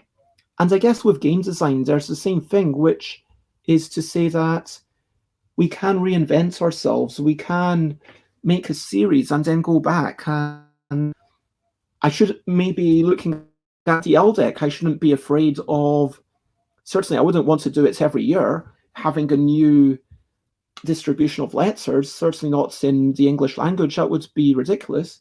But having some tweaks, 3Us, IU, OU, were these cards that should exist, SG, should that exist? That feels slightly wrong to me. And David Brain and I have had so many discussions as to the exact distributions of letters. And one day, for sure, they will change, and it will be rebooted.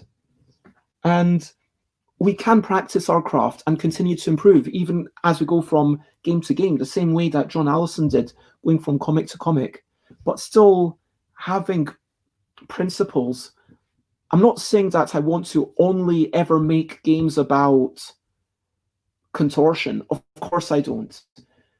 I don't even want to limit myself to 3 possibilities.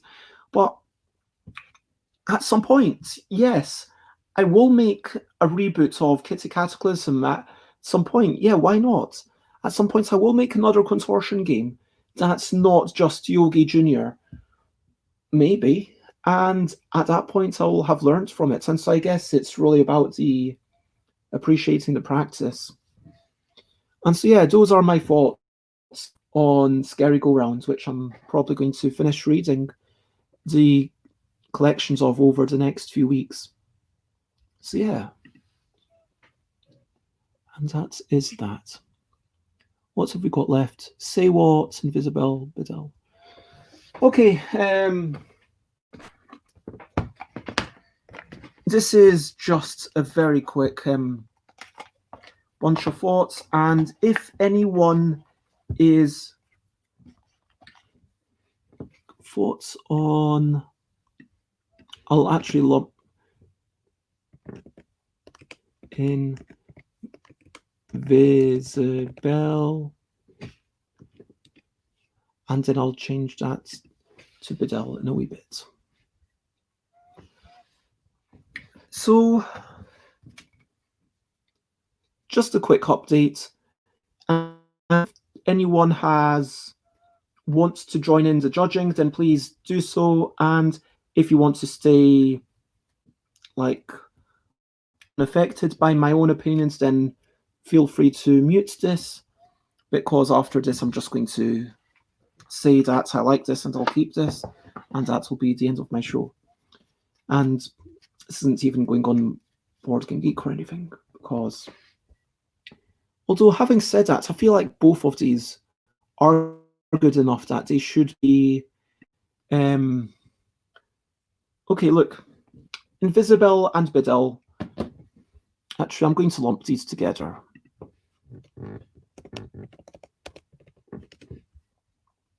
Invizabell and Biddell are the 2 finalists.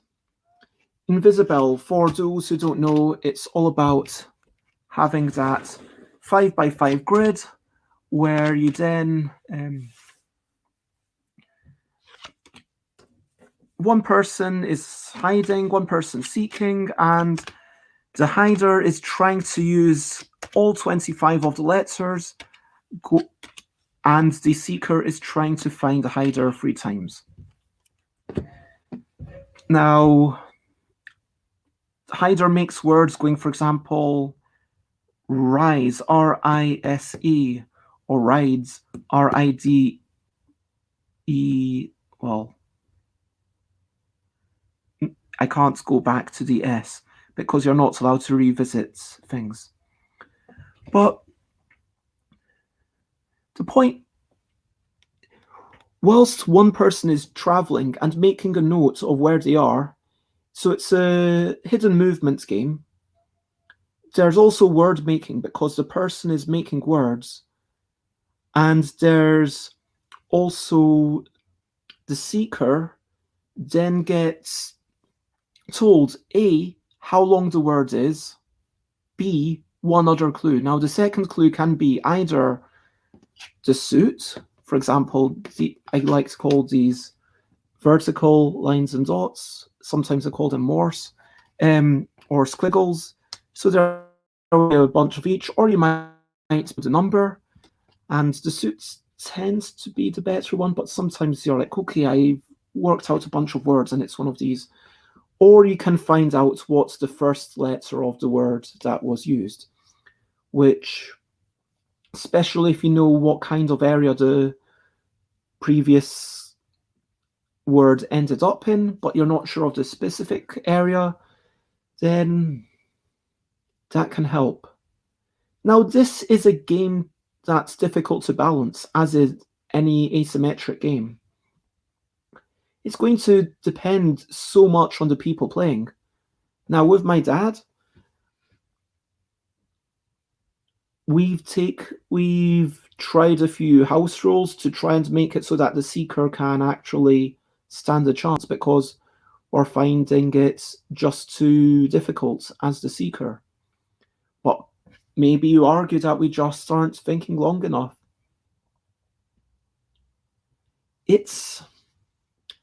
There's definitely something really interesting here.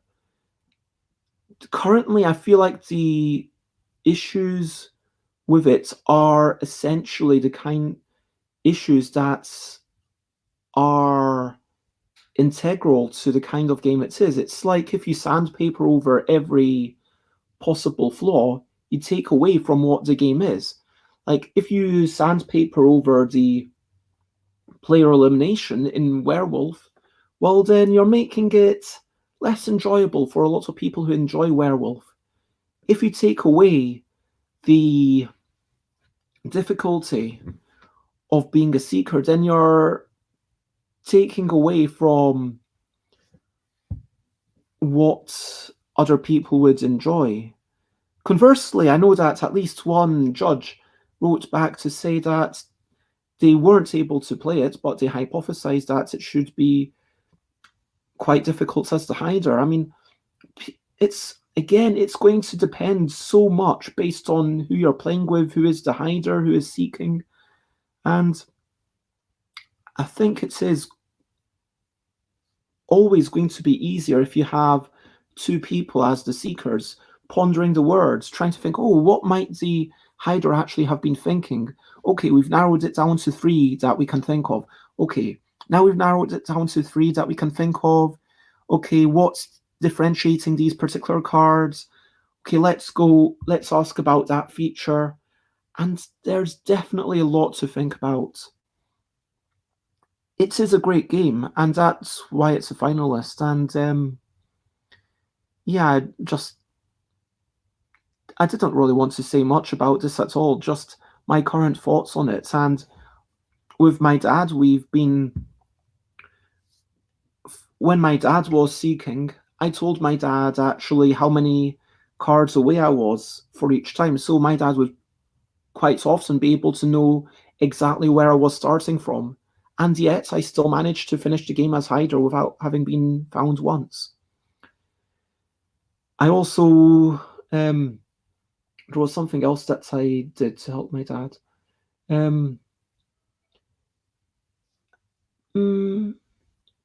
Number of words, I can't remember. But yeah, giving that vague location, we were also thinking about, we did revert to the original rule of hider when I was playing with my dad, that I had to start with the letter that I ended up with previously. But there is an element of this game that it doesn't build up much on each other. Certainly for the seeker, yes, you can get information from the turn immediately before, but there isn't a great amount of building up turn to turn to turn, building up this web of information that, oh, that's where that person is.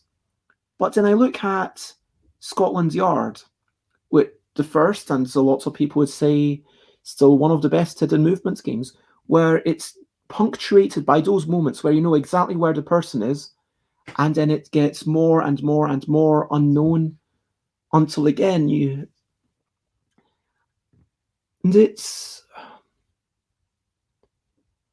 yeah, I don't know if that's a problem or not. It's certainly a problem if you come in with false expectations.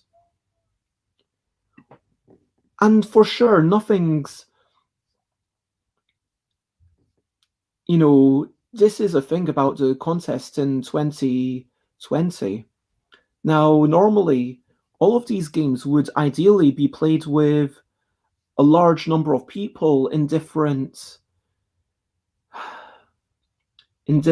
places, and that's why I have been encouraging people on Facebook and other people to engage with it and opinion.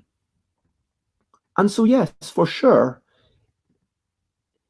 it doesn't mean that my dad specifically or me specifically should necessarily be the target audience, but it does mean that there should be a target audience in mind.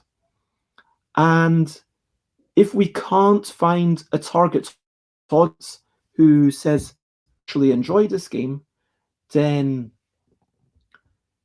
that is a potential problem. Now, of course, the truth is that it is a great game. I'm not saying I especially games that I'm working on, I try to be as negative as I can be. And even though this was designed by someone else, it's still one of those games where I'm going to be focusing on the flaws, focusing on what might be tweaked, focusing on what might be changed. And these are almost potential tweaks. And the thing that I was coming round to saying was actually, or even though my dad is not part of the target audience, there's a strong enjoyment for Invizabell, and my dad was saying, hey, let's play him again. And saying, hey, I'm really enjoying stretching my mind and learning about these. Xate, who has played this game before, says you can change the things you learn in Invizabell to know more each turn. As a seeker, you have to keep multiple possible paths in mind until only one of them remains viable. Then you hider must be. I mean, it's possible that you understand a lot more, and maybe if we work together as the seeker, then you could share some of these strategies, because I can't personally work out how to do them. And even myself as a seeker against my dad as hider, I feel like I need a bit of help beyond what is there. But it is a game that's very easily house ruled. And because there are only two sides, and quite often you might only be playing with two of you, then, hey, you can say, okay, maybe for this thing, we're going to have a rising number of guesses. We'll try that. And we'll try having it so that first turn I get one guess, second turn 2 guesses, third turn 3 guesses. Maybe that's too much. I don't know. Maybe it's not. And there's definitely a lot of uncertainty of, okay, what is the optimal... In terms of playtesting, it's just impossible in many ways right now. The other worry I have in my mind is this... So Xate's usually found the hider between turns 3 and 5. So presumably that's the first time that you, in every third, fifth turn, you found a hider.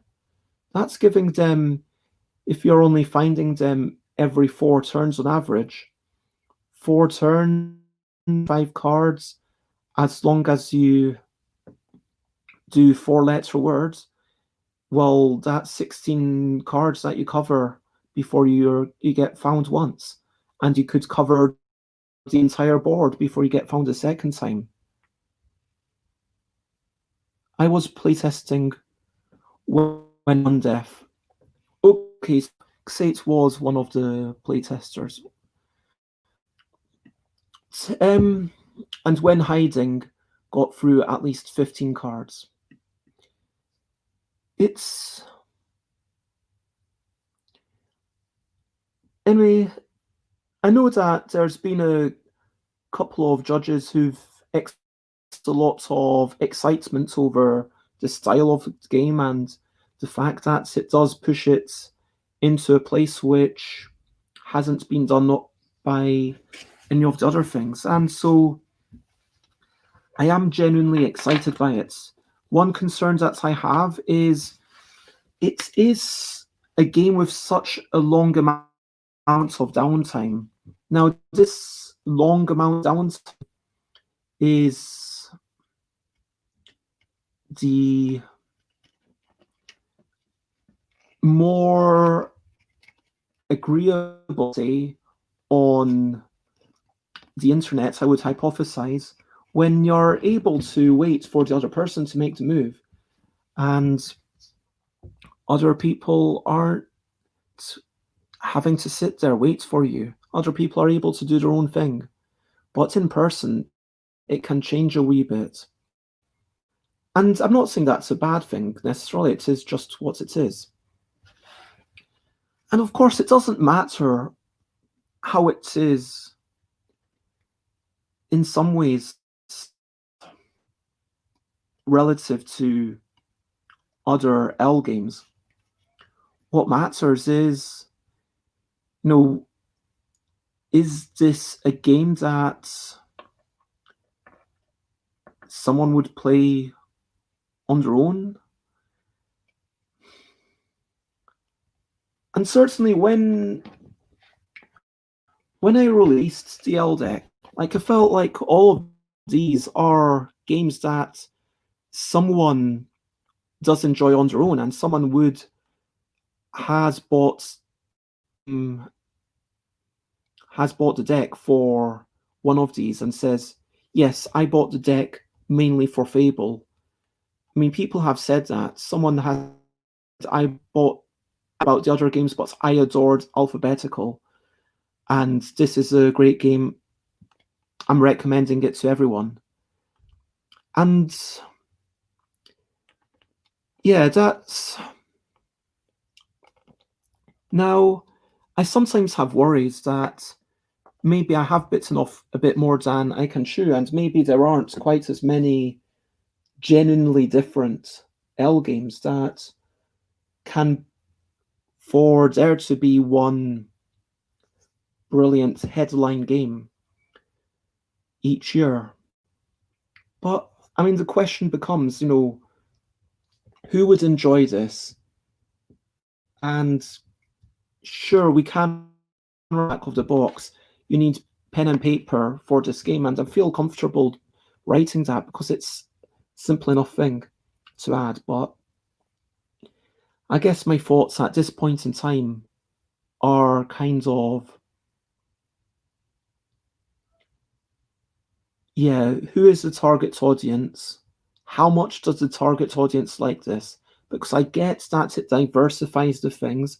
I get that there's some people for whom Invizabell will be their favorite L game. But do those people like it enough? Because if someone really loves Fable and buys a deck for that, they're likely to then enjoy Phrasal or Giftable. Someone really likes Wibble, are likely to enjoy some of the other things. And honestly, I still believe that Wibble on its own is... And maybe the answer to that is to actually have more games that are in a similar complexity setting to Invizabell. Having more games that have a bit more going on. And I guess that's the thing. It's not enough for it to be the best. It's enough if it's a game that you would actually choose to play, that you would potentially purchase a game for. And yeah.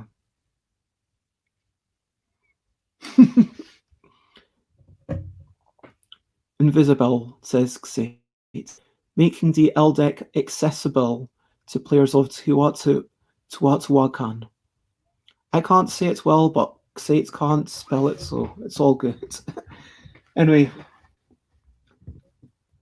yeah, we need to have once Okay, let me give my thoughts on the penultimate game I'm going to talk about today. And the like Biddell. So for those who don't know, Biddell is all about every player having a bunch of cards. Let's say there's 3 players, and then there'll be 1 card left over. Everyone puts card in the middle as the market, and 2 cards to start their suits. Now each turn, so this is the market, and in the market, the only thing that matters are these borders. So literally it just matters that it's horizontal, bubbles, and triangles. Now everyone puts down a card. Beep, beep, beep, beep. And then you look at the lower letter, F, P, H. F takes one first. F would probably go, well, there's nothing for me. I don't like either of these. They're not matching my suits. So I'm going to take maybe this one because no one else has chosen this one yet. And then H will get this anyway. And that will be parts of their sets of 3. And P will choose one of the remaining things. And I'm not going to go over all the rules of Biddell. People can, so I feel like I should do that at some point before. Certainly when I get back to London, I'll be going over all of these in a lot more thorough thoughts. Biddell is brilliant. I feel like there's a few really interesting things about Biddell. Firstly, the fact that the cards have 2 attributes, the letters and the borders. Now, in theory, if you replaced these letters with a sequence of numbers going 1 up to 8, the game would be functionally identical and arguably easier to play. Maybe if you were to take that away, then you'd be able to think about, okay, where exactly should these suits be? And I've heard some judges saying that this feels like it's pushing the deck into something that's it almost too far, which that feels like a strange thing to me. Like, this is again the nature of a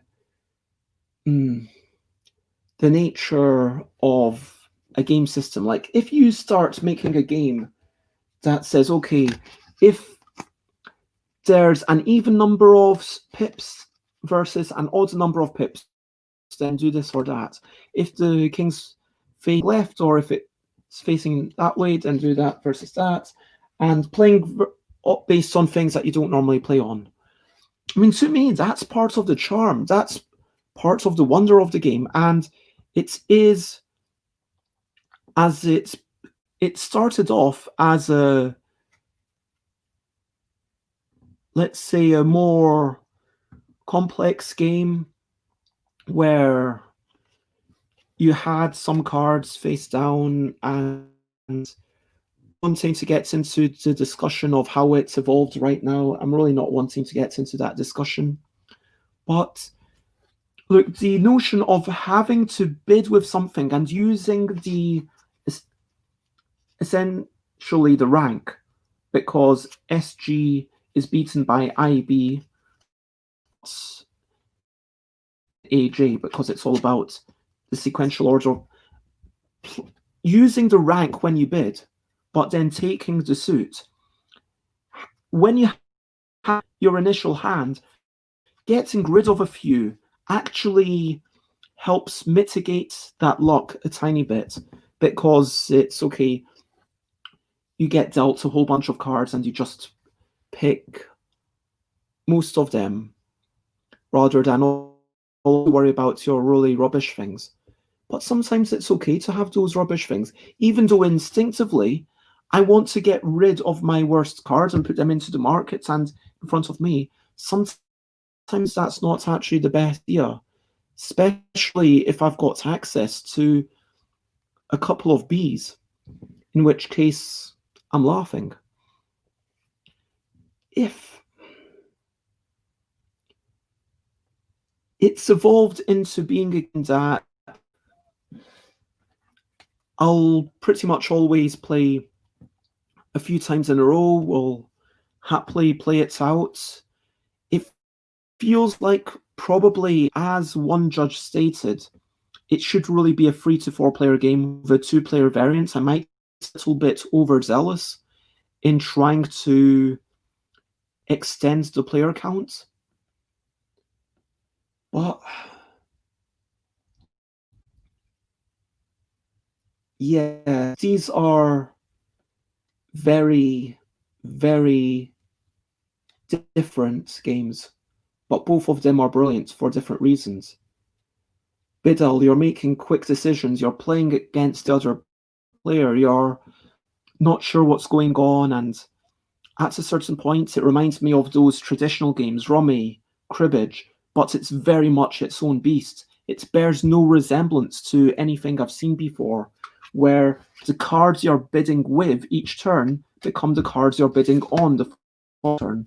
That itself is such a stunning mechanism, and I would heartily encourage the designers of that to maybe think about other ways of exploring that in future designs. Maybe in 2021, 2022. But either way, I honestly believe that both of these games are definitely... When I've been adding... I talked to Eric Martin ages ago about, okay, look, I've got a ridiculous number of games for this deck. Are you happy with me? How many are you happy with me doing it? Is it like if it's mass produced? Is it one game a year? And Eric was like, yeah, just do something reasonable. Don't be silly. And here, Biddell and Invizabell, like, these are the two games that I feel like... And when I've... Yeah.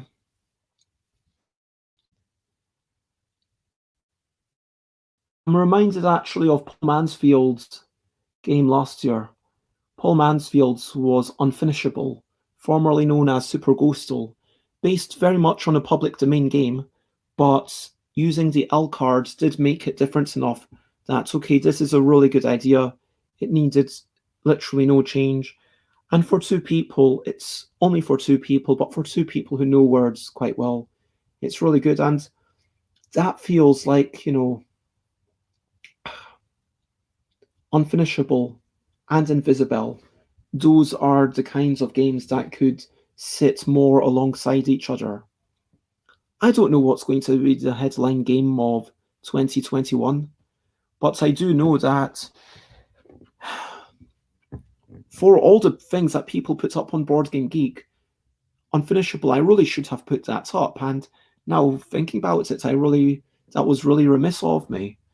And I'm going to actually change that to thoughts on...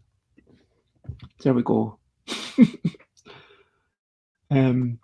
Thoughts on L. And it just strikes me that someone might think I mean... yeah. But... yeah, Unfinishable should have been up there. Biddell and Invizabell, those should be up there. And yeah, of these three games, I would be proud to have as a headline game. And I guess maybe Unfinishable slightly less so, just because it's based on a public domain game, but... and that's where we... Yeah, it's almost like two different questions, isn't it? Yeah. But what should be the next headline game? And what should be the winner of this contest? And the best headline game includes things from previous years, of course, if they have changed. But yeah, that's the end of my thoughts on L. And now for my thoughts on, and final thoughts on say what? Yeah, there's an exclamation mark there.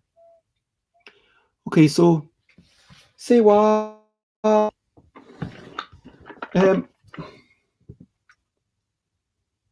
Yeah, I'm almost tempted to say to skip this, but look, I've not played this by the rules as written since the first couple of times I played it. But having these cards, it's been nice. Being able to rank lovely things.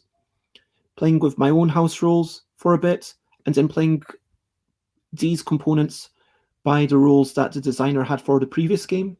The advantage of this game compared to the previous rules was that it goes down to 3 players.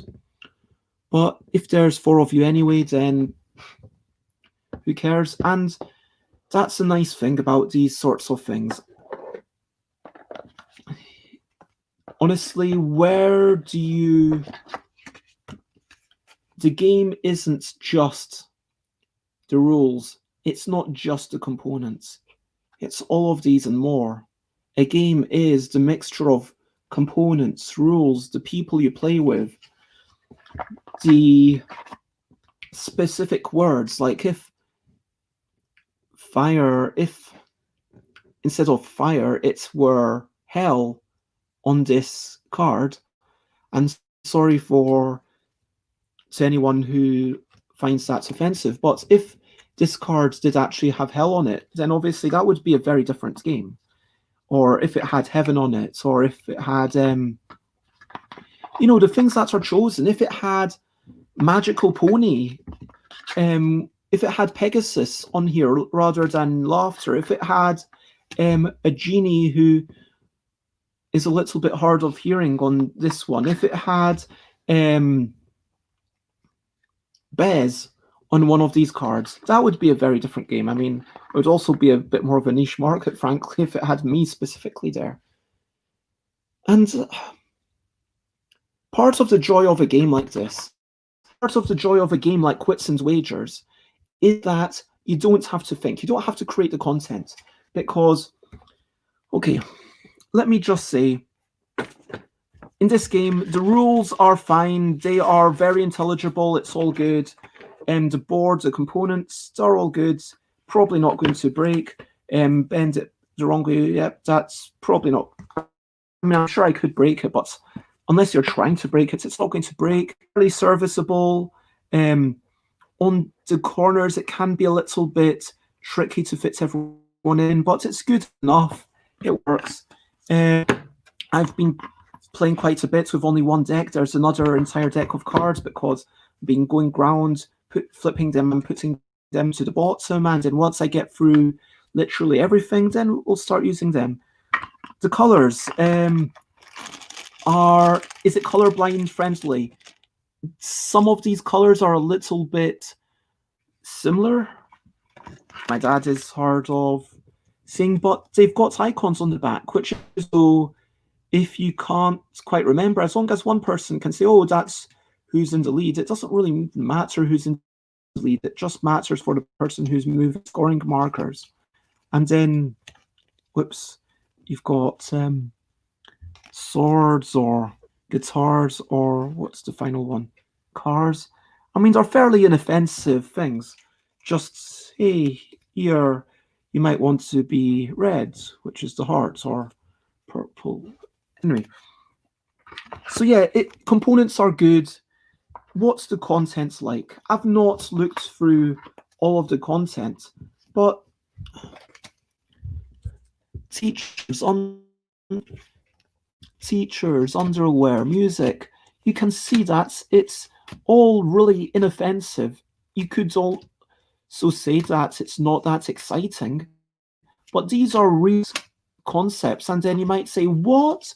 You really believe that relaxation is less importance than traffic laws? And I might say, yes, I'd rather be relaxed than be safe. I would rather, if I couldn't ever relax, I'd rather risk death. And that's the truth. And then someone says, well, do you prefer parties to this? And someone says, oh, you don't like parties? And it's like you learn a little bit about real things, about people being introverted. This entire game, it's never going to be a game for people to strategize or ponder much or try to... There's not any serious thinking. But for a game initiating conversations, yeah, it's really nice.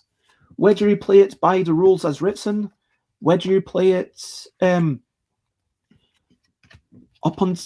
whether you stop at a certain point, because I would argue that it is a wee bit long for what's to play, or whether you play by some slightly different rules. And playing, okay, if you play by some different rules, that can feel a bit hand-wavy, and you might ask, okay, at that point, aren't you really playing a different... That's like saying, oh, Rummy is a great game if you play cribbage with the cards. And yes, point accepted. But it's also about the content. And yeah, if you want a bunch of cards that facilitate content about everyday things and isn't too outlandish, then yeah, it's a good game. And honestly, it's probably one that I will always keep, at least for a long time. And I'm definitely taking it to Thailand with me. Great game for making... That's my thoughts. Let's see if we've got any things. Oh, and that is that. So that is the end, and that is... Now I'm going to...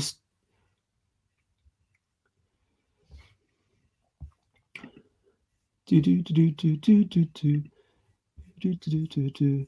hello, Michael, I see you. I'm just going to find my banner that says I'm recapping.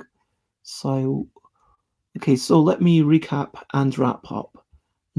And it was lovely to have you, Rob, and lovely to have you here.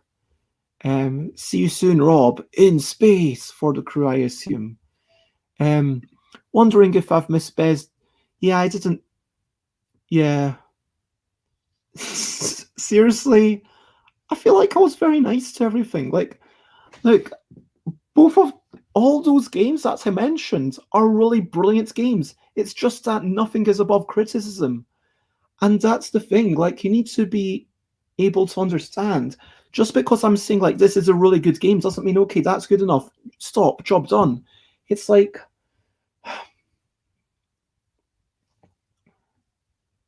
people are enjoying it, so what? Or the maximum number of people enjoying it, that we could find.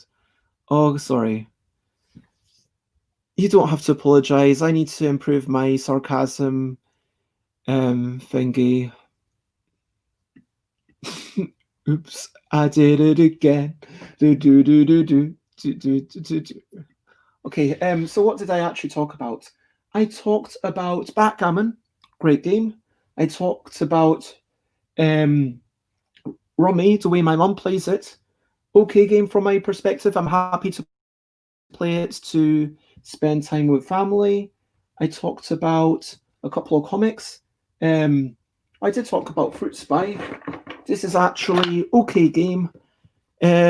Lost player advantage, terrible rules, and I am disappointed in Jolly Thinkers.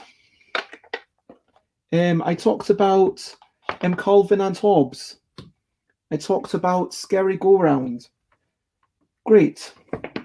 I might get rid of it, but seriously, great. Seriously. I'm just trying to have a massive decluttering.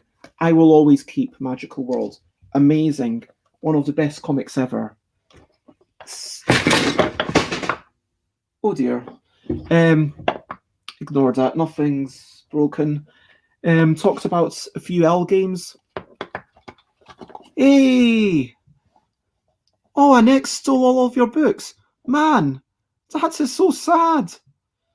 Oh, well. I think I know someone who might want some scary go-around before I go to Thailand. I'm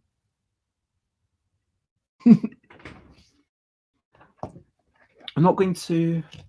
I might not put up the swears on here.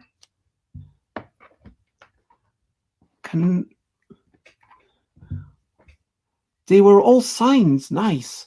And John had sketched in them all too. Okay, you know what? So I'm going to unplug my laptop so I can show you my wall of stuff. Okay, I'm going to move you to show you my wall of stuff. This is my wall of stuff. Where's there? That's just like some where there. It's John Allison. Oh, and there's a Rory Story Cubes thing, by the way. But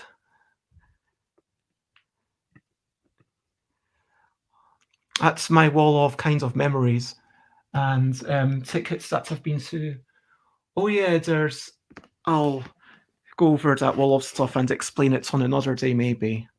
But yeah. Also, if anyone's wondering, yes, at a certain age, my parents were putting up wallpaper in most of the rooms, and I did not get wallpaper put up so that I could paint on the walls. But yeah, that sounds amazing. Have you read some more recent ones? So I've got those 8, those 4, and I've got these ones. The 8th one is pretty damaged because of an incident with an ex. No, there wasn't any vindictiveness. It was just that we in a tent. I think I can't remember how it got water damaged exactly, but yeah, basically the front's cover, you can see it's pretty tatty. But yeah, I'm enjoying reading through them all. On my back wall when streaming, there's a couple of John Allison posters. Cool. But yeah, I've never actually met Allison, but yeah, we were talking about that earlier. And I was talking about how it's a really nice thing to be like building up the thing. But yeah, I was actually thinking about lots of these books. Because yeah, something like Clone Wolf and Cub, let me be honest. Is it worth me keeping that? I'm not going to, I don't know if I'm almost certainly not going to give away something like that, which spent like hundreds on, but I assume this is the hub. We were going to have John do the art for a couple of games. That sounds exciting. What happened? Can we chat about that? Do you want to... Hey, Michael, I don't have your phone number. I need to go to the post office after this, but let's chat about stuff. Anyway, so we chatted about that. We chatted about that, and I mentioned Sam and Fuzzy, but I'll chat about that another time. We finished off by chatting about LDEC and the nature of game systems and the nature of trying to make a game that people will really enjoy. And the issue was that John Allison totally blew up.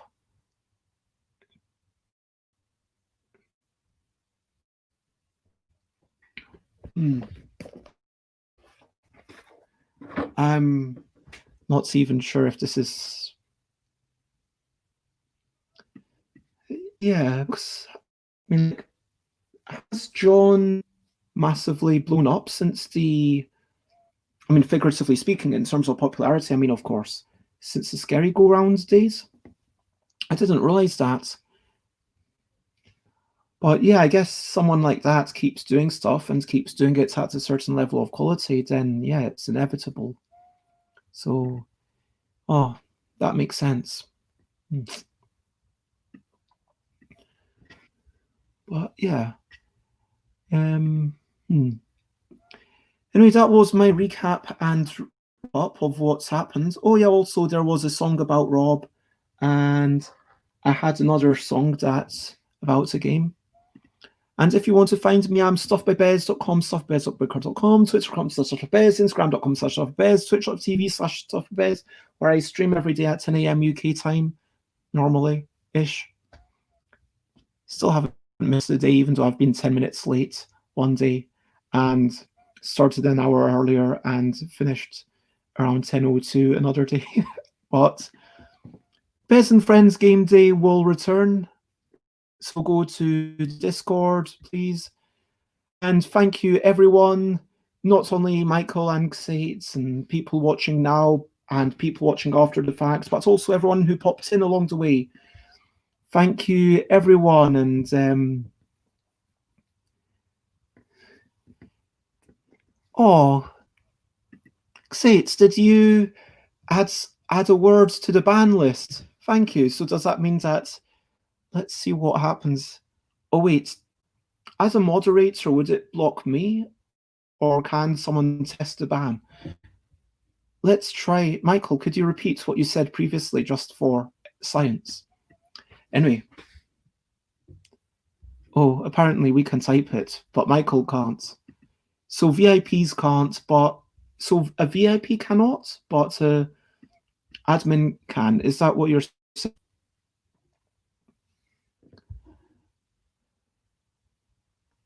And anyway,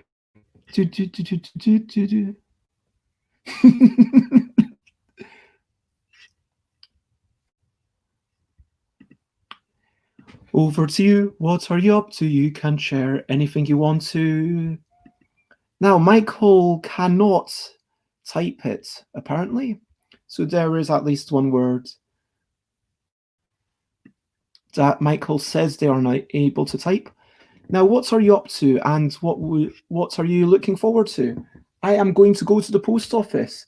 I am probably going to read some more. I've basically decided that for next week, I'm not really going to do any work. I'm not going to do any design or worry about stuff. Yeah. Someone told me the post office is open. I doubt it. Apparently they're open until 3. I really doubt it. I'm going to go and check. If they are, then I will post something. If they're not, then I'll post it tomorrow. Either way, no skin off my nose. I'll have a walk. Post on a Sunday during lockdown? An investigation will occur, says Xates and Michael. Well, I have stuff to post. I need to post stuff for work reasons, for secret work reasons. It's something that I must post. So work can be done, not by me this week, but by someone else. And so, yeah.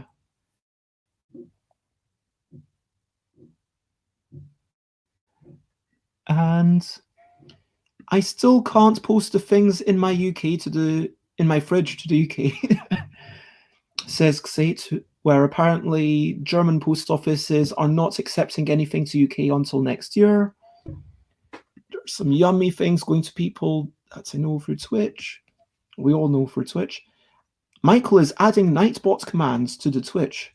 I hope you finally have something for !lurk, because, you know, it's worth having the special commands for lurk, just so people can say, yeah, I'm going lurk. And then the trails. I'm playing the Trails of Idleness later. I'll probably be playing some games with family. Probably not, yeah, cooking much. Might do a wee bit of cleaning. Might be doing some hoovering. Excellent. The lurkers shall be rewarded with points. Hoping to play the crew with Rob, but still haven't found a third player. Michael. Calling Michael. Would you like to play the crew? I'm sure that Sade would like to play with you. This feels like a song moment.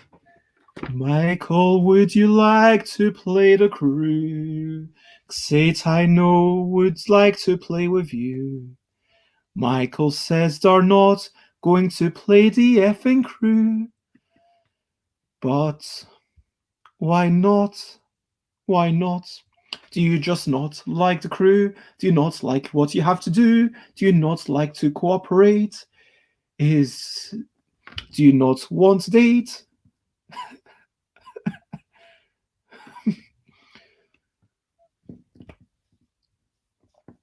Michael.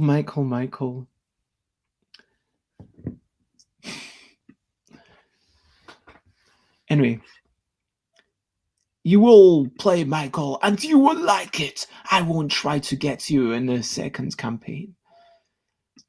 Yeah. Who's the campaign with? Michael, Xates, and who else?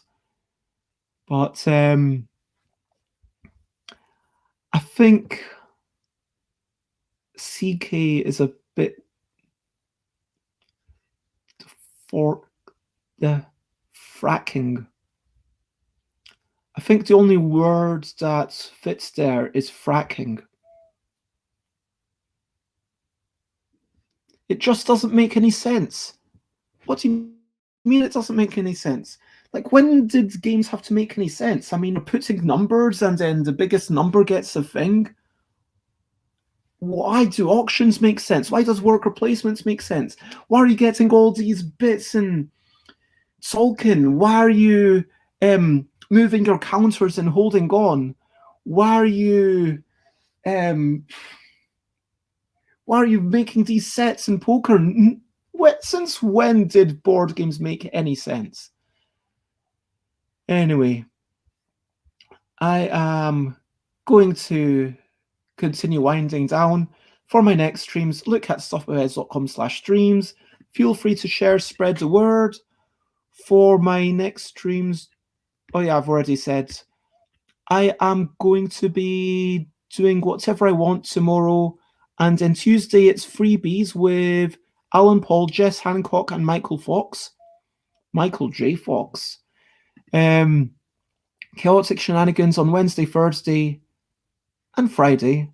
Although on Friday, people are also encouraged to join in on camera if they want to, and Saturday.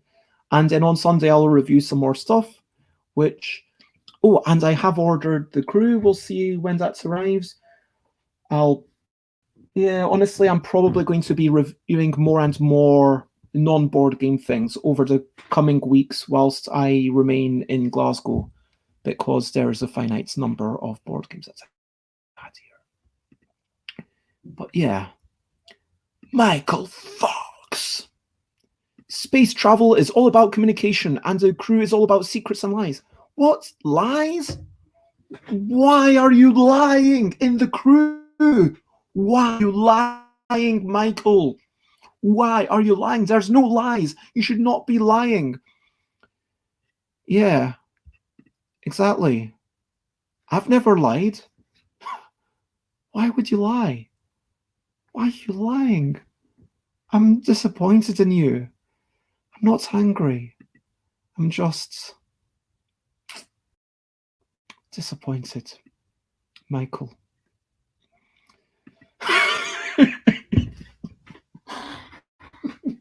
Oh my gosh. I'm taking... My ears are starting to hurt. That's the problem with these specs. I possibly should get them slightly improved. They're not quite straight, and they do make my ears hurt sometimes. But look, Sate's played it a ridiculous amount. Ken's probably played it a good amount. And so have fun with it, Michael. Cooperative games aren't about being the best. It's just about working together and solving a communal puzzle. Enjoy it. Come on, Michael. Come on, Michael. Come on, Michael. Come on, Michael. Come on, Michael. Come on, Michael. Yeah, I'm going to check who else is streaming to see if we want to do a raid. and I'll do an a cappella thing. And Xate apparently has 4 open games of the crew with Ken currently. So let me check with Dude Kalinske, who is doing tunes and good vibes apparently. And that is going to be my raid destination. If anyone else would like to join, then please do some sort of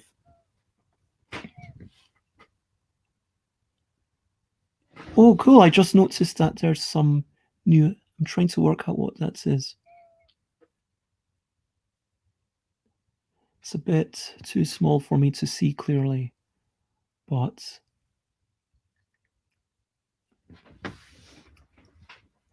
nice. What is it meant to be? I'm sorry, I can't. Is it meant to be a skull? Wait, is it meant to be...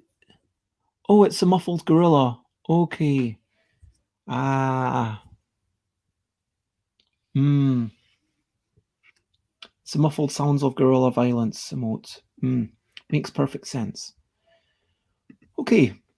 So, that having been established, that we have muffled gorillas having coffee for some reason, which, yeah, I mean, we can clearly see if Michael wants things to make sense, you can sort of see why Michael might not want to play with Xate. I mean, if a gorilla's muffled, then they can't drink coffee.